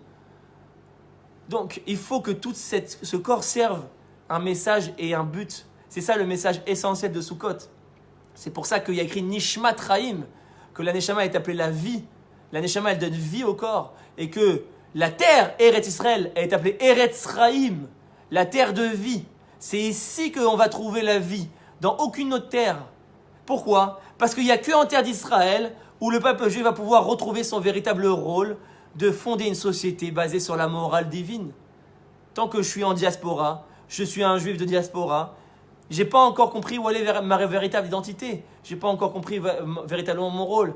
Et c'est pour ça que les goïms nous tapent dessus, pour nous faire comprendre véritablement où est notre véritable place. Et c'est ça que la terre, elle est appelée Eretz Raïm, la terre de vie. Parce que c'est ici que le monde va trouver vie. C'est ici que la Géoula, elle va pousser. C'est ici que le Mashiach va se dévoiler et qu'il va ramener l'âme de la nation dans le corps qu'on a déjà construit. Et c'est pour ça qu'on a dit que le Lulav, c'est Gematria, c'est la valeur numérique du mot Chaim, la vie. Parce que comme on l'a expliqué, quand le juif, il fait ce tikkun, quand le juif, il fait cette réparation d'être un donneur, de devenir un soleil dans le monde, de devenir un donneur au niveau moral et spirituel, et donc il va donner dans les 6 directions, comme on l'a expliqué au début du cours, et qui va secouer 3 fois dans chaque direction, ce qui fait 3 fois 6, Rai, 18, la vie. Le Lulav, c'est le symbole de la vie, pour nous faire comprendre que si on veut une véritable vie, si on veut une véritable société bonne et morale, et où il y a la justice, il faut que le peuple juif se rattache à ses véritables valeurs. Il faut que le peuple juif se rattache, se remette en question, n'ait pas peur, casse son ego, casse sa vision limitée des choses et fasse un départ de zéro. et se rattache aux valeurs de l'infini, aux valeurs de l'essentiel, et se rattache à cette notion de responsabilité. Comme on a dit Charles Péguy, il a dit, le peuple juif, ils ont la responsabilité du monde, mais ils la fuient. Alors que les goïms, ils n'ont pas la responsabilité du monde et ils la cherchent. Ça veut dire qu'il faut, quelque part, on est toujours en fuite. On ne veut pas assumer cette responsabilité. C'est dur, c'est pesant. On veut que le bon côté de la notion de peuple élu, peuple choisi. Genre, t'as vu, on a été choisi, on est bien, etc. Mais ça, c'est pas du tout le sens. Le sens de la notion de peuple choisi, c'est pas genre je suis supérieur aux goïms, chas v'shalom. Pas du tout. Les goïms ont un rôle essentiel, ils sont des créatures très nobles et très élevées, autant que nous. Non, on a été choisi, c'est une notion avant tout, pas de droit, mais de devoir, de responsabilité. Et c'est ça le sens de la fête de Sukkot. C'est nous faire reprendre conscience de cette responsabilité dans le monde, que maintenant on s'assoit et c'est à nous de juger, d'apporter cette justice, cette morale. Et je finirai là-dessus. C'est pour ça que Souka, c'est la valeur numérique 91. Souka, ça fait 91 en valeur numérique pour ceux qui connaissent. C'est la valeur numérique du nom divin Yud, He, Vav, Ke, qui est 26, plus l'autre nom divin qui est Aleph, Dalet, Nun, Yud, Adnout, ça fait 65. Quand on unit les dons, ce qu'on appelle dans la Kabbalah Shiluv, Avaye, Adnout, si vous avez marqué dans les livres de prière, souvent pour ceux qui remarquent, dans le nom Yud, Ke, Vav, Ke, quand il y a le nom Yud, Ke avec la prière, vous allez voir dans le dernier He, on met le nom Aleph, Dalet, Nun, Yud pour unir les deux. Parce que ça rappelle ce qu'on a dit au début du cours, cette notion de dualité qui s'unit, cette notion de homme et femme qui s'unit, cette notion de donneur et de receveur, de masculin et de féminin. Le Yud Ke Vav Ke, c'est le donneur. Adnout, Aleph, Dalet, Nun, Yud, c'est le receveur. Les deux s'unissent et ça fait 26 et 65, ça fait 91. C'est la valeur numérique du mot Souka. Ça veut dire que quand on s'assoit dans la Souka, on a cette notion de responsabilité où le juif va maintenant se prendre en main pour reconstruire la véritable nation d'Israël au niveau physique comme elle le fait déjà aujourd'hui, mais surtout au niveau spirituel et moral, d'après les valeurs et les principes fondamentaux de la Torah, que la Torah maintenant prend place dans le monde politique et qu'elle ne reste pas exclusivement dans le monde des synagogues, etc. Et à ce moment-là, on arrivera à faire ce shilouv où le juif va devenir, la nation d'Israël va devenir le kéli du monde, comme on l'a expliqué au début, le réceptacle du monde, et elle va pouvoir unifier Dieu et son monde. Et donc ça crée cet équilibre et cette unité. Et c'est ça le message essentiel de Sukkot, c'est qu'une fois qu'on a passé toutes ces étapes où le peuple juif s'est libéré d'Égypte, a reçu la Torah, a fait Teshuvah au mois de Elul, Rosh Hashanah, Yom Kippourim, on s'est purifié, on s'est blanchi. Maintenant, on a la capacité de se prendre en main. On s'est blanchi de toutes nos mauvaises midotes, on s'est blanchi de la gava à l'intérieur. On est capable maintenant de prendre conscience des choses, d'arrêter d'être à un bas niveau et de se responsabiliser, de se remettre en question et de se responsabiliser et donc de prendre enfin en main le tikkun du monde. Et c'est pour ça que Sukkot, c'est la seule fête où toutes les nations du monde se réunissaient au Beth Amikdash.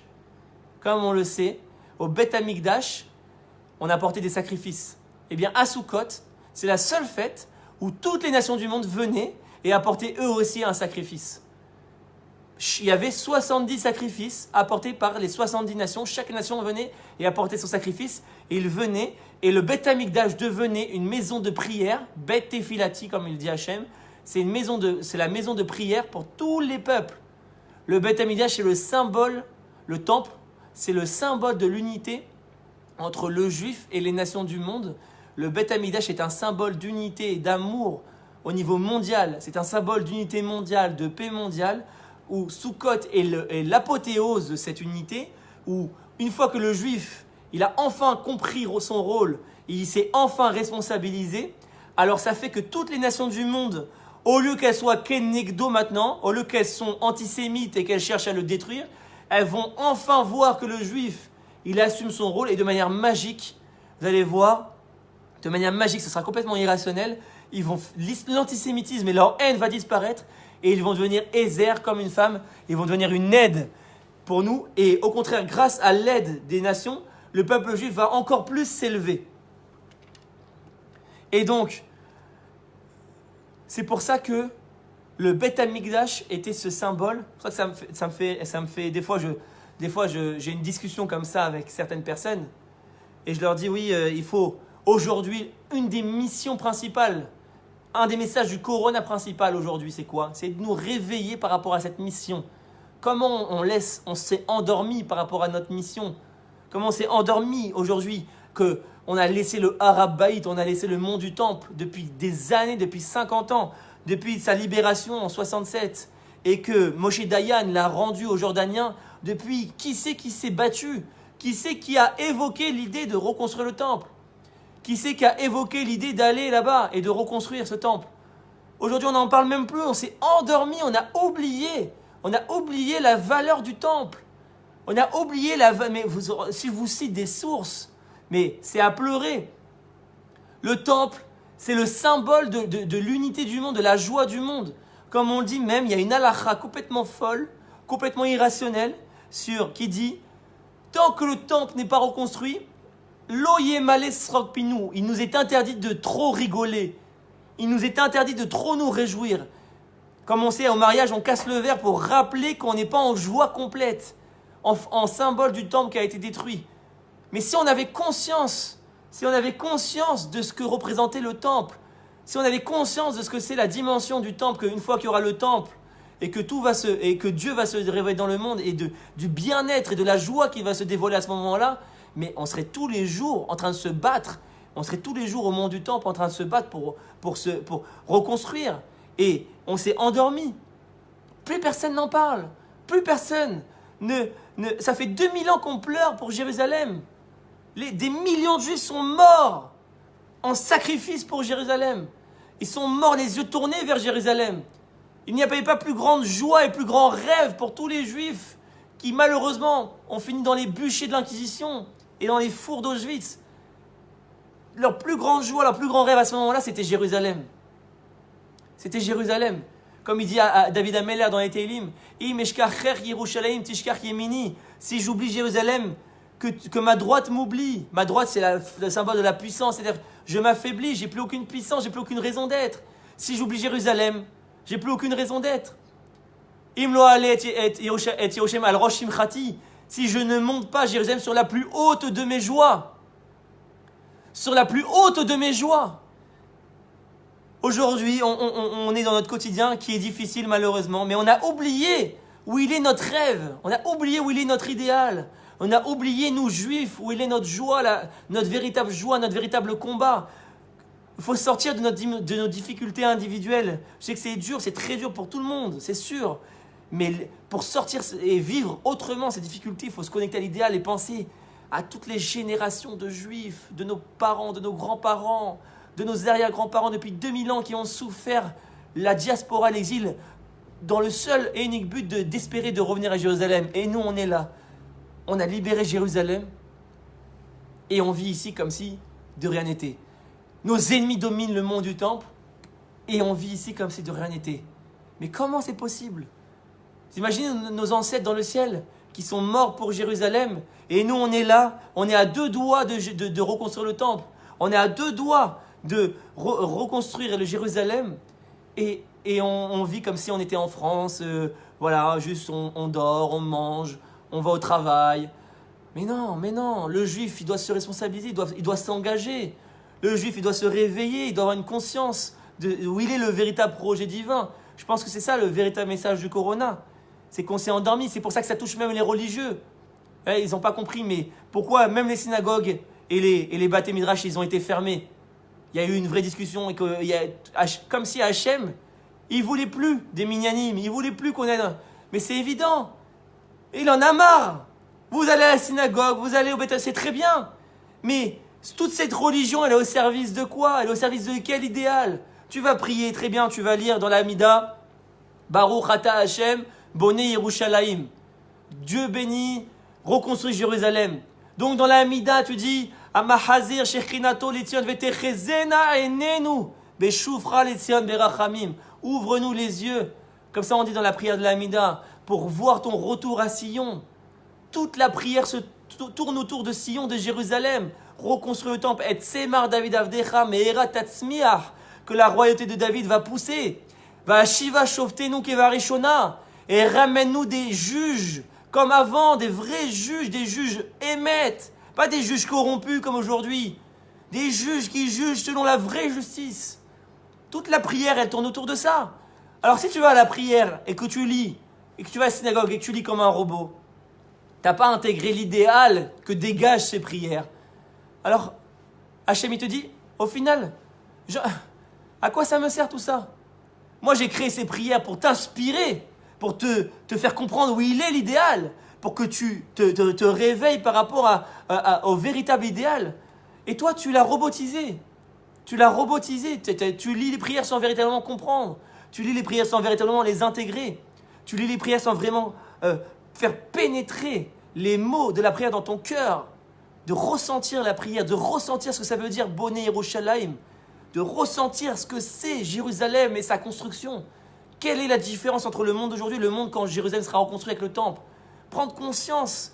Il n'y a que le fait de prendre conscience de ça qui nous réveillera, qui créera ce réveil pour aller vers cette mission. Et je pense que le corona disparaîtra automatiquement à ce moment-là parce que le corona n'est là que pour nous réveiller. C'est bien beau de chanter Ibane Bet Amigdash Bimra Beyamenu. Nous allons reconstruire le temple et on chante et on chante et on boit et on fait des fabrengen et on danse. Mais tu es à New York. Aujourd'hui, tu as 4 heures de vol. 10 heures de vol, tu es à Jérusalem. Qu'est-ce que tu fais encore à New York? Mais qu'est-ce que tu fais encore à New York? En plus, tu es religieux. Tu as une barbe, tu as un chapeau. Donc tu es dans la Torah, tu es dans le Hémet, tu es dans la vérité, tu es dans une lumière. Mais comment tu peux chanter reconstruisons le temple? Comment tu peux dire dans la prière 3 fois par jour reconstruisons Jérusalem? Ramène-nous à Sion 3 fois par jour. Et tu es encore à New York. Alors que ça fait 70 ans que déjà Hachem il a recommencé le processus de retour à Sion. Ça fait 70 ans. Si on voit la grande photo, le processus qui est en train de se passer. Et toi, tu es encore à New York. Tu es encore à Paris. Mais comment tu as pu inverser les valeurs à tel point? Comment tu as pu faire passer? Alors bien évidemment qu'il faut se préparer à l'Aliyah, ça ne se fait pas n'importe comment. Bien évidemment qu'il faut venir, il faut savoir comment professionnellement je vais m'intégrer, comment au niveau de l'éducation de mes enfants ça va se passer. Bien évidemment qu'on ne quitte pas du jour au lendemain sa parnassa et on dit adieu. Mais prépare-toi, pense à l'Aliyah, connecte-toi à cet idéal. Comment tu peux aujourd'hui construire une carrière professionnelle en France? Comment tu peux aujourd'hui, comment la jeune génération aujourd'hui peut construire une carrière professionnelle en France? Un juif, maintenant sa place est en Israël. Et d'autant plus un religieux, encore plus qu'un non-religieux. Un non-religieux, bon, il prie pas, etc. Donc, il n'a pas encore cette conscience. Mais un religieux, quelqu'un qui prie 3 fois par jour, que toute sa prière, quand il fait le birkat, après manger, il dit, Baruchata Hashem, à la Haaretz va l'Amazon. À la Haaretz va l'Amazon. Que béni sois-tu l'Éternel que tu nourris sur la terre. On bénit la terre. Comment tu peux parler de bénédiction si tu n'es pas sur la terre d'Israël? Alors les non-religieux, on comprend qu'ils sont encore loin de l'Aliyah, etc. Et encore, puisqu'on voit que dans le sionisme, c'est peut-être même plus de non-religieux que de religieux qui viennent. C'est ça le paradoxe. Mais toi qui as une barbe et un chapeau, que tu représentes l'idéal de la Torah et que tu es vraiment une lumière, tu es vraiment un rave de communauté, que tu es un modèle, comment tu peux encore être à New York et dire, comment tu peux être cohérent avec toi-même et dire Ibane Bet Amigdash et chanter, nous allons reconstruire le temple, et dire à la fin du Seder de Pessah, les Shana Abba Yerushalayim, les Shana Abba Yerushalayim, l'an prochain à Jérusalem. Ce n'est pas qu'une chanson, ce n'est pas juste pour faire un Seder et boire du vin, c'est un idéal. L'an prochain à Jérusalem, 2000 ans d'exil que tous nos juifs se sont sacrifiés pour Jérusalem. Et aujourd'hui, alors que tu es à 10 heures de vol, tu restes et tu chantes cette chanson à New York. Tu es en train de, quelque part, de remettre en question tout le projet divin. Et donc Hachem, il envoie le corona et il n'y a plus de vol. Voilà. Il n'y a plus de vol. C'est fini. Tu avais la possibilité en 4 heures de vol de venir t'installer sur la terre de Dieu. Tu avais en 4 heures de vol la possibilité. Et bien maintenant, avec le corona, je te montre que tu n'as plus la possibilité. Réveille-toi par rapport à ça. Réveille-toi. On ne sait pas demain ce qui sera fait. Aujourd'hui, l'Alia, c'est vraiment c'est une question d'urgence, c'est un défi générationnel.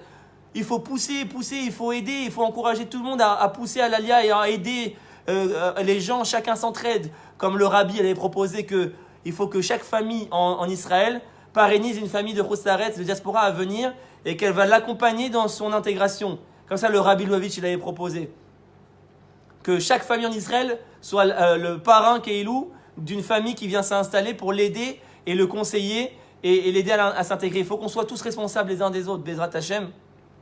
Il faut qu'on se réveille, c'est ça je pense. Après, il y a plein de messages, il y a plein de rabbanim. On va pas l'exclusivité du Emet, Shalom, l'exclusivité de la vérité. Mais je pense qu'un des messages essentiels du Corona aujourd'hui, c'est que à un niveau supérieur, Hachem veut nous faire comprendre qu'on s'est endormi.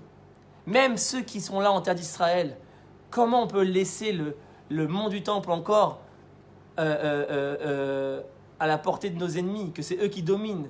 Mais si on s'était réveillé, ça ferait déjà des millénaires qu'on l'aurait construit ce temple. Des millénaires. C'est pas que maintenant, le Mashiach va venir, il va construire le temple, c'est des fantasmes tout ça. C'est à nous de le construire. C'est à nous de nous engager. La terre d'Israël, elle n'est pas venue par magie.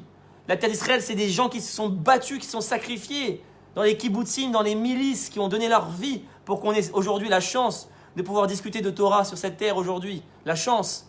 Des gens qui sont morts pour cette chance. Et aujourd'hui, il y a des nouveaux combats qui nous attendent et il faut qu'on se réveille. Et Hachem, il nous envoie ces messages pour nous piquer, pour nous réveiller. C'est comme quelqu'un qui dort dans un lit et toi, tu veux qu'il se réveille. Tu fais quoi? Tu vas venir, tu vas lui parler à l'oreille. Tu lui parles à l'oreille. Réveille-toi, réveille-toi. Et la personne, elle continue de dormir, elle est dans un sommeil profond. Alors tu commences à la pousser un peu comme ça. Et oh, réveille-toi, réveille-toi. Et tu vois qu'il ne se réveille pas. À la fin, tu t'envoies la grosse dose. Tu commences à bouger. Allez, vas-y, tu as un rendez-vous urgent. Tu as un rendez-vous avec le bon Dieu maintenant. Réveille-toi. Et donc, il y a des secousses terribles parce qu'on ne se réveille pas. On ne se réveille pas par rapport à notre responsabilité. On devrait être des milliers tous les jours sur le mont du temple pour demander et exiger la reconstruction du temple. Des milliers. C'est ça le message de Sukkot. Des centaines de milliers. Et aujourd'hui, on peut les compter sur les doigts de la main, les juifs qui y sont 4, 5, par-ci, par-là. Il faut prendre conscience, mes amis. Tout ça, c'est pour nous faire prendre conscience et nous réveiller, nous piquer, nous dire attention, vos ancêtres, ils se sont battus. Vos parents, vos grands-parents, ils se sont battus pour que vous vous trouviez aujourd'hui comme ça. Mais vous ne pouvez pas vous endormir. À vous de reprendre le combat jusqu'à la Géoula. À vous d'avancer, d'améliorer la nation d'Israël à tous les points de vue, au niveau moral, de se battre contre la corruption, de se battre pour le grand Israël, de se battre pour les valeurs de la Torah, de se battre pour l'unité, de se battre pour la hardout, de se battre pour la avatrinam, de se battre pour l'amour de l'autre, de se battre pour le chesed. Comme il y a des juifs en Israël extraordinaires. Je suis en train de lire là un journal trouvé en Israël d'une femme qui s'appelle Sarah Ben. Voilà, Sarah Ben. Voilà une femme extraordinaire. Une femme extraordinaire qui s'est engagée. Elle a créé une association qui s'appelle l'Union des indépendants en Israël. Qu'est-ce que les indépendants subissent? Des choses terribles aujourd'hui par rapport à la situation. Et c'est une femme qui s'est engagée. Elle s'est engagée pour aider. Elle se sent solidaire. Pour aider. Ça, c'est des valeurs juives. Ça, c'est des valeurs de bonté. C'est des valeurs collectives. On est tous ensemble dans le même bateau. On est tous ensemble dans le même bateau. Donc, Bezrat Hashem, qu'on ait cette conscience, qu'on rentre dans la fête de Sukkot avec cette conscience de tous ces messages par rapport à la responsabilité du juif dans le monde, qu'on arrête d'être à un bas niveau et de dire t'as vu ce qu'il m'a fait, t'as vu les goïms comment ils sont méchants, t'as vu. À nous de nous remettre en question et de dire où est-ce qu'on a mal fait les choses, où est-ce qu'on peut mieux faire, où est-ce qu'on a bien fait mais on peut mieux faire, où est-ce qu'on peut se réveiller, dans quel domaine, dans quoi on peut se battre. Chacun peut apporter sa pierre. Dans quoi je peux dans la bonté, pour aider les pauvres, je peux me battre pour aider les pauvres, je peux me battre pour lutter contre la corruption, je peux me battre pour reconstruire le mont du temple, je peux me battre pour l'unité, je peux me battre pour l'alia, je peux me battre pour... Et ça, c'est chacun à son niveau. On n'est pas tous obligés d'être Mashiach. Chacun peut convaincre son frère de venir en Israël, son père, son enfant, chacun peut convaincre son entourage en fonction de chacun de ses capacités. Chacun peut influencer. Le juif, il doit être un influenceur. Le juif, par définition, il brille autour de lui. Donc Bezrat Hashem, qu'on rentre avec cette conscience dans la fête de Sukkot, que quand on s'assoit dans la soukha, on ait conscience de toute cette dimension, de tout ce projet, de tout cet idéal, et que ça nous amène véritablement dans notre cœur cet idéal pour que, enfin, toutes ces difficultés disparaissent et tout ce corona là va disparaître, Bezrat Hashem, très bientôt, pour que le seul moyen pour qu'il disparaisse, c'est qu'on se prenne en main sur tous ces aspects-là, Bezrat Hashem, Amen, Kanirason. Voilà, si vous avez des questions, c'est le moment. Je peux vous répondre. Bezrat Hashem, posez-moi toutes les questions que vous souhaitez. On peut rester encore un peu ensemble en ligne. Dites-moi si vous avez des questions.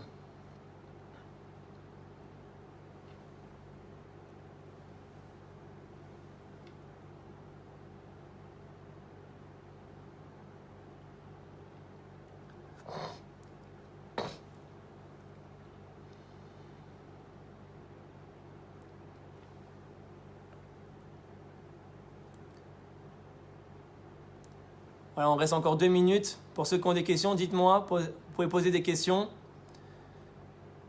Si vous n'avez pas de questions, vous me le dites. Voilà, on reste encore 2 minutes et on voit s'il y a quelques questions. Pas de questions. Ah bah, tout est très clair. C'est bizarre. Ouais, il faut ramener cette vision. Il faut... Le peuple juif quelque part, on a perdu cette vision. Où est-ce qu'on va? Où est-ce qu'Hachem veut qu'on aille? Où est-ce qu'Hachem il veut qu'on aille? Où est-ce qu'Hachem il veut qu'on aille? Se rappeler. Et c'est sûr qu'il y a un quotidien. C'est sûr qu'il y a un quotidien qui est difficile. Mais il faut s'élever. Il faut arriver à prendre son temps et à réfléchir et à prendre conscience de finalement quelles sont les vraies valeurs. Où est-ce qu'Hachem veut nous emmener? Où est-ce qu'il est le combat? Alors, je vois qu'il y a des questions. Comment aider à baisser le coût de la vie en Israël? Alors, ça c'est très simple. Enfin, c'est très simple. Évidemment, c'est très simple dans la théorie, dans la pratique. C'est beaucoup plus compliqué, évidemment. Mais au niveau de la théorie, il y a quelque chose qui se passe comme ça. Et ça, je remercie Binyamin Lashkar de me l'avoir expliqué, qui est quelqu'un au Likoud d'assez important pour ceux qui le connaissent. Et il m'a expliqué qu'en fait, pourquoi la vie est si chère en Israël? Parce que le système israélien s'est fondé sur un système communiste. C'est le communisme qui a fondé Israël. Or, aujourd'hui, les restes de ce système sont encore là. C'est-à-dire quoi? On va parler des monopoles. Aujourd'hui, en Israël, il y a des monopoles dans pratiquement tous les marchés économiques. Par exemple, si vous voulez importer, eh ben, il y a des taxes énormes. Si vous voulez produire, il y a des quotas. Il y a des quotas de production. Il y a des quotas d'importation. Par exemple, il y a un mois, la Moetzet, c'est-à-dire l'institution qui gère les marchés des poulets en Israël, et ils ont sorti un tsav, un ordre à un agriculteur de détruire et de tuer 500 poulets parce qu'il avait dépassé le quota de production. Alors ça, c'est le malheur essentiel des Eretz Israël aujourd'hui, du système israélien. Pourquoi les prix sont si chers? Parce qu'il y a des monopoles dans les marchés et qu'il n'y a pas de concurrence. Et comme il n'y a pas de concurrence, alors les entreprises se permettent des prix très élevés. Par exemple, je ne sais pas moi, pourquoi l'électricité est aussi chère? Parce qu'il n'y a qu'une seule société d'électricité. Pourquoi il n'y a pas Uber en Israël, par exemple? Il n'y a pas de concurrence au taxi. En Israël, il y a des monopoles dans la nourriture aussi, etc. Il y a pas mal de monopoles. Il y a pas mal de quotas de production, etc. Si on ne peut pas produire autant qu'on veut, forcément, ça diminue la quantité. Et à partir du moment où ça diminue la quantité, qu'il y a un certain nombre restreint de poulets sur le marché, ce qui fait que le prix du poulet augmente. S'il n'y avait pas de quotas de production, s'il n'y avait pas de système communiste qui limitait la production, par exemple, et qui ne disait pas à un agriculteur, bah, tu tues 500 poulets parce que tu as dépassé le quota de production, si les agriculteurs pouvaient produire autant qu'ils voulaient, ça créerait une liberté d'économie, ça créerait une liberté de marché, et ça ferait automatiquement descendre les prix. Automatiquement, parce que plus la quantité d'un produit augmente, plus son prix diminue. Comme on sait dans l'économie, pour ceux qui ont fait un peu d'économie, le prix est lié à la notion du manque. C'est quand on a un manque de quelque chose que le prix existe. et qu'il augmente, plus on manque de quelque chose, plus un produit est rare, plus sa valeur va augmenter, plus son prix sur le marché va augmenter. Et plus on va augmenter la quantité de production du produit, plus sa valeur va diminuer. Comme on le voit aussi, il y a des sociétés aujourd'hui, et ce n'est pas qu'en Israël, hein, dans le monde entier, dans l'ultra-capitalisme, il y a des sociétés aujourd'hui, par exemple, on a vu des sociétés qui détruisaient, qui brûlaient 8000 tonnes de pommes de terre. Ils ont pris 8000 tonnes de pommes de terre et ils les ont brûlées. Brûlées. Et après, on s'étonne qu'il y a la faim dans le monde et on dit Hachem, c'est quoi cette injustice? Il y a la faim dans le monde, c'est horrible. En Afrique, comment ils meurent de faim, etc. Mais c'est que à cause de l'homme. C'est pas Hachem. C'est que à cause de l'homme et des intérêts que l'homme s'est créé. Pourquoi ils ont détruit 8000 tonnes de pommes de terre? Parce que si ces 8000 tonnes rentraient sur le marché, eh ben ça cassait tous les prix. Et du coup, ça les intéresse pas. C'est comme dans le domaine médical, comme on sait aujourd'hui. On le voit très bien en France avec le professeur Raoult, à quel point il est boycotté. Parce qu'il y a des intérêts énormes dans le monde médical. Quand il a parlé de la chloroquine pour le corona, c'était un produit. Pourquoi ça a été autant boycotté? Parce que ça venait casser les prix du marché. Pour rien du tout, on pouvait distribuer des quantités. Ça venait casser les prix du marché.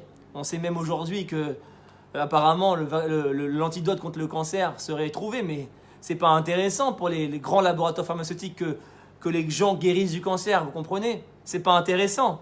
Donc, ce n'est que des intérêts économiques, c'est pas des questions de complotistes ou des théories complotistes ou d'éminence grise. Moi, je ne crois pas tellement à ces choses-là, qu'il y ait un complot d'ordre mondial, etc. J'y crois pas tellement.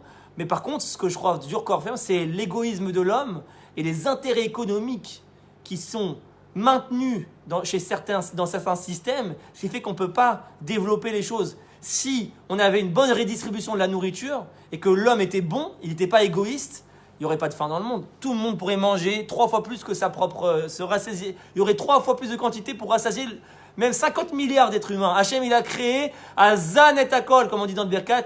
Hachem, il nourrit tout le monde.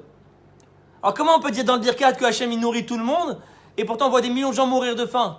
Non, Hachem, il a mis toute la nourriture possible au niveau du potentiel. Mais après, ça dépend de l'homme. Si l'homme, il crée un mauvais système basé sur l'égoïsme, basé sur l'intérêt, la poursuite du business, la poursuite du profit, et qu'il en a rien à faire des gens qui crèvent autour de lui, alors forcément, on aura des gens qui vont mourir de faim. Mais si l'homme, il était bon et qu'il n'y avait pas tous ces intérêts capitalistes, etc., alors il n'y aurait plus personne qui mourrait de faim. Et les gens guériraient des maladies. Alors je ne dirais pas que tout disparaîtrait, mais beaucoup de problèmes seraient solutionnés. Et ben notamment, les prix en Israël, c'est le même problème. C'est qu'il y a des monopoles et des quotas dans tout. Quotas d'importation, quotas de production, et il n'y a aucune liberté de marché. Et à 50 ans, c'était encore pire. Aujourd'hui, ça a commencé à se libéraliser. Mais par exemple, là, j'avais discuté avec ce Binyamin Lashkar, qui est le leader d'un groupe au sein du Likoud qui s'appelle la Liberalim Balikoud. Il prône la libéralisation de l'économie totale, d'amener toute concurrence, qu'il y a une concurrence qui puisse se faire. Et ça, c'est le vrai enjeu de demain, c'est de créer une libéralisation de l'économie, parce que ça va faire casser tous les prix, et c'est ça le vrai social. Parce que aider quelqu'un, lui donner à manger, c'est bien, c'est du social, c'est du chesed. Mais combattre au niveau politique pour changer le système et améliorer, ça c'est le vrai changement au niveau social. Ça va changer pour tout le monde. Et à partir du moment où on a amélioré ces conditions sociales, alors forcément, même l'ALIA va se retrouver renforcée. Même les gens vont commencer à vouloir venir, ça sera moins difficile la vie ici. Donc il y a un vrai combat au niveau de la libéralisation, je pense, de l'économie. Et voilà, j'ai répondu, je pense, en partie à votre question. Bien sûr, c'est un sujet en soi, la libéralisation de l'économie, les prix du marché, etc. en Israël, pourquoi ils sont si élevés. Mais voilà. Il y avait une autre question. Alors, comment reconstruire le temple? Et après, dernière question, après on arrêtera. Je vois qu'il y a une autre personne qui a posé la même question.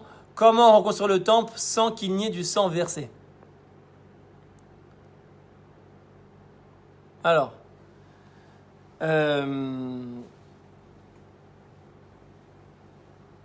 c'est très simple. Il y a plusieurs étapes pour la reconstruction du temple et je vais faire un cours en soi là-dessus. Mais on va juste introduire aujourd'hui le sujet. Mais sachez que je vais faire un cours sur le sujet, parce que c'est un cours en soi. Mais dans le prochain cours, si Dieu veut, je vais vous prouver par les sources que, en vérité, on se trompe. C'est pas ma chair qui va reconstruire le temple. malheureusement, beaucoup véhiculent cette idée, notamment dans le monde religieux, qu'apparemment il faudrait attendre Mashiach pour reconstruire le temple. Mais vous allez voir que dans le prochain cours ou dans un cours futur, Bezrat Hashem, je vais vous amener toutes les sources et toutes les preuves dans les textes pour vous montrer que c'est une erreur fondamentale et que c'est à nous de le reconstruire. Donc pour introduire première idée, c'est à nous de le reconstruire physiquement parlant. Il ne va pas tomber du ciel, il n'y a pas de Mashiach.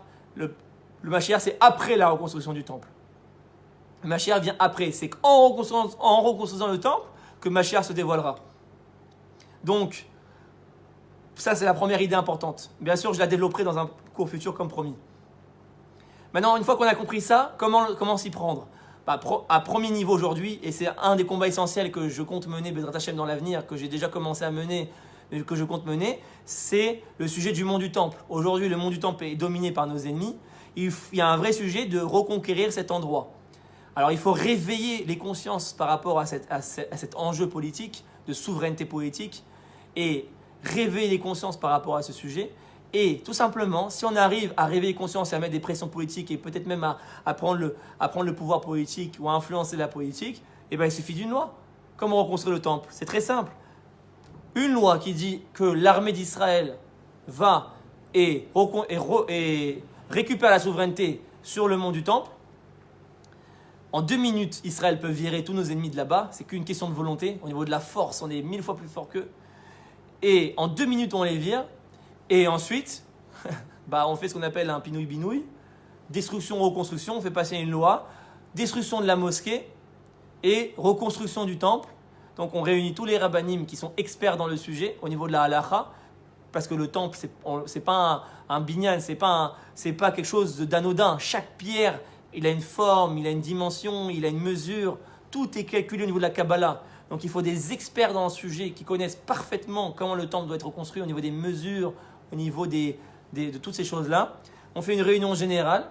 On crée tous les plans architecturaux du temple. Et ensuite, on passe à l'action. On alloue un budget. Donc, on prend un budget d'État. Aujourd'hui, on estime à peu près à 20 milliards de shekels le sujet. On alloue un budget de nos impôts, comme il a fait le roi David à l'époque. Comment il a construit le temple ? Il a pris les impôts des Juifs. Chaque Juif donnait l'impôt. Et par l'impôt des Juifs, il a reconstruit le temple. Comme ça, chaque Juif se sent responsable et se sent actif dans cette reconstruction.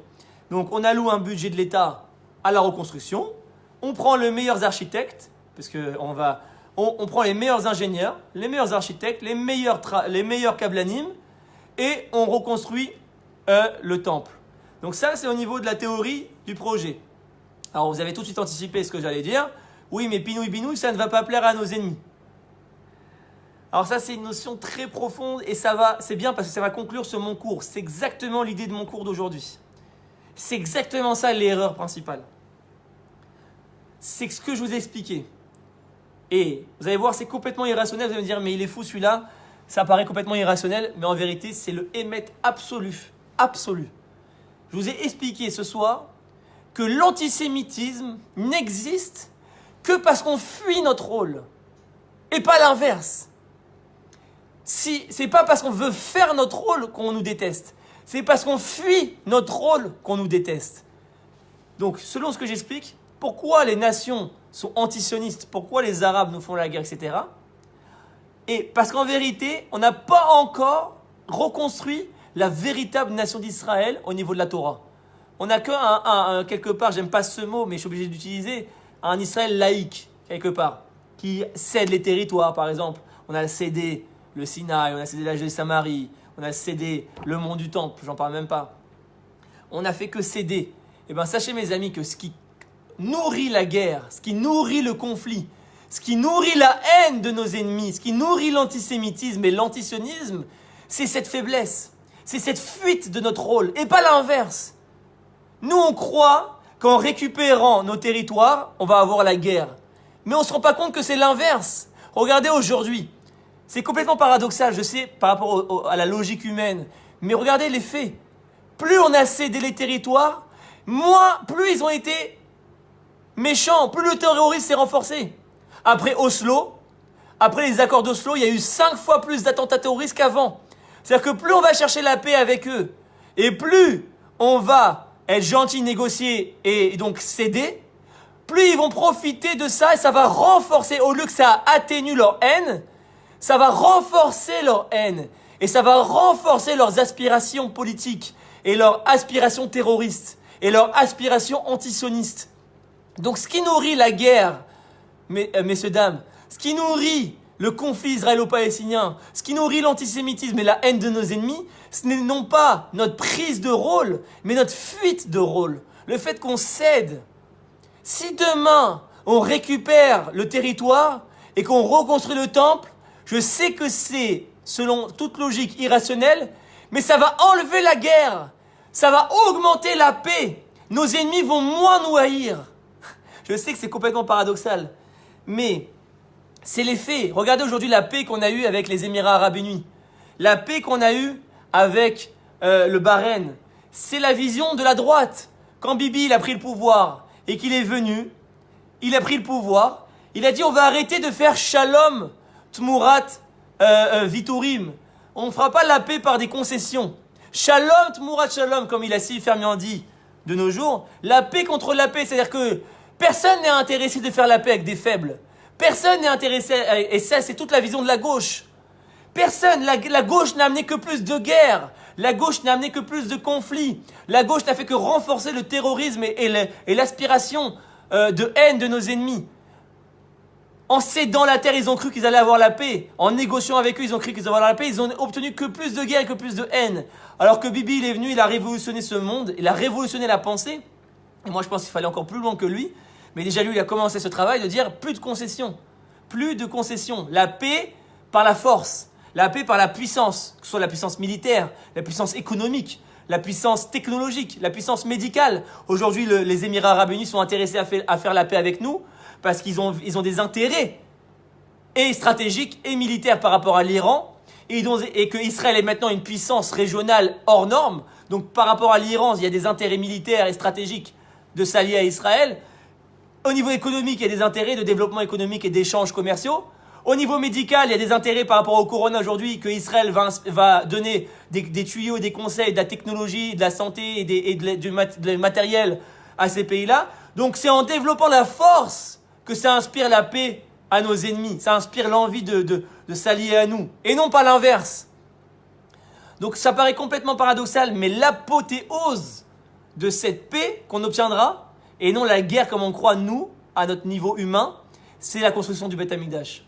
Le jour où on va détruire la mosquée et on va reconstruire le Beth Amikdash, au lieu que, comme on le croit, on va obtenir une guerre mondiale, il va se passer tout le contraire, on va obtenir une paix mondiale. Et toutes les nations du monde vont se lever et vont dire « Bravo, ça y est, vous avez enfin compris votre rôle. Ça y est, vous avez compris qu'on n'était que les jouets de Akadosh Baruch Hu, on n'était que les bâtons de Akadosh Baruch Hu, pour qu'on se réveille, qu'on se prenne en main et qu'on accomplisse notre rôle. Et une fois qu'on l'accomplit, c'est fini, toute cette haine, tout cet antisémitisme va disparaître. Et au lieu que ce que vous pensez, en faisant ce pinouille-binouille, on va avoir la guerre mondiale, comme on pourrait le croire à vision humaine, à vision extérieure des choses, en vérité, au niveau réel, on va obtenir la paix mondiale. La paix mondiale. Le Beth Amikdash, le temple, c'est le symbole de la paix mondiale. Comme je vous l'ai dit, toutes les nations du monde à l'époque du roi Salomon. Regardez, je vous raconte l'histoire, c'est des faits. Qu'est-ce qui s'est passé? Comment on a eu cette paix mondiale? On sait que le roi Salomon, à l'époque du roi Salomon, il y avait une paix mondiale. Comme son nom l'indique, Salomon, Shlomo, ça vient du mot shalom. Shlomo, dans son nom lui-même, il indique la paix. Tous les rois étrangers venaient prendre ses conseils. Il n'y avait plus de guerre. Il n'y avait plus de pauvreté. On dit qu'il y avait de l'or qui coulait dans les rues, tellement qu'il y avait de l'or dans les rues en Eretz Israël, qu'on ne se baissait même plus pour ramasser l'or. Comme ça, il y a écrit. Il y avait ils ont connu une période de paix mondiale et de développement économique et de richesse et de justice. Comment ils ont connu ça? Grâce au roi David, qui a précédé tout le mérite, toute cette paix mondiale que Shlomo il a bâtie, c'était sur les bases de son père David. Comme on le voit que quand ils ont inauguré le temple, c'est que grâce au mérite de David que le temple s'est ouvert. Et qu'est-ce qu'il a fait David toute la journée? Il a fait les guerres. Quelque part, il a combattu nos ennemis, il a détruit les pouvoirs mauvais en place, il a détruit Édom, il a détruit les Philistins, il a arrêté d'être dans cette politique de céder, d'être faible, d'être gentil, mignon, etc. Comme il y a eu 400 ans avant lui, entre Yehoshua, quand Josué il est rentré et David qui est arrivé, il y a eu 400 ans. Et pendant ces 400 ans, ce qu'on appelle la période des shoftim, des juges, il n'y avait pas de roi. Et on était comme aujourd'hui. Les Philistins qui nous attaquent, les Midianim qui nous attaquent, les Moabim. Et on n'était pas vraiment comme aujourd'hui. C'est-à-dire on était fort militairement, mais on n'avait pas cette volonté de combattre et de faire les guerres vraiment jusqu'au bout et de combattre le mal. Et le roi David est arrivé et il a fait un grand nettoyage. Un grand nettoyage. Il a combattu le mal véritablement. Il a inspiré cette force que même les ennemis d'Israël, à l'époque du roi David, ils tremblaient devant les Juifs. Ils tremblaient tellement Israël a inspiré la force. Et c'est ça qui a amené à la paix mondiale. Et non pas l'inverse. C'est pas en cédant le mont du temple qu'on aura la paix. Ça, c'est une fausse paix, une fausse tranquillité. En vérité, plus on cède, plus Hachem il nous envoie des épreuves, Chas Shalom. Plus on n'a pas conscience de notre rôle, plus les épreuves elles arrivent et plus la guerre se renforce et plus les catastrophes se renforcent. Et alors que plus on avance vers l'histoire, plus on avance vers notre destin et plus on a le courage d'avancer vers notre destin et plus on a le courage de se responsabiliser et de prendre les mesures nécessaires pour faire avancer la nation d'Israël vers là où elle doit aller, alors paradoxalement parlant, c'est là qu'on aura la paix mondiale. Et c'est là que nos ennemis vont disparaître ou vont se calmer et que toute leur haine va disparaître et qu'à la fin des temps, même les Arabes ont dit vont faire Teshuvah. Ishmaël, comme on sait, il a fait Teshuvah à la fin des temps. Voilà, donc j'espère avoir répondu à votre question de manière partielle, bien évidemment, puisque c'est aussi un cours en soi, toutes ces notions. Baruch Hashem. Merci à vous. Merci de votre fidélité, Baruch Hashem, qu'on se renforce vers cet idéal tous les jours. Tous les jours, il faut remplir notre cœur de cet idéal et plus aucune difficulté nous touche, plus aucune difficulté, tout nous paraît beaucoup plus clair, tout nous paraît beaucoup plus lumineux, tout nous paraît beaucoup plus simple, Baruch Hashem, même s'il y a une réalité qui est vraie très difficile, on reste rattaché à cet idéal comme l'ont fait nos ancêtres. Ils étaient dans des situations beaucoup plus difficiles que nous, il faut relativiser les choses. Quand on était dans les fours d'Auschwitz, le corona, ça paraît ridicule à côté, ridicule. C'est même pas comparable. La difficulté que nos ancêtres ont connue. Et malgré tout, ils ont conservé cet idéal et cette foi qui les a menés à travers toute la diaspora. Et il faut que nous, on se remplisse encore plus de cet idéal, Baruch Hashem, et qu'on amène bien Bekarov, la Géoula et le Mashiach. Très bonne soirée à tous, très bon Sukkot, Chag Sameach, Besorot Tovot à tous, à très bientôt.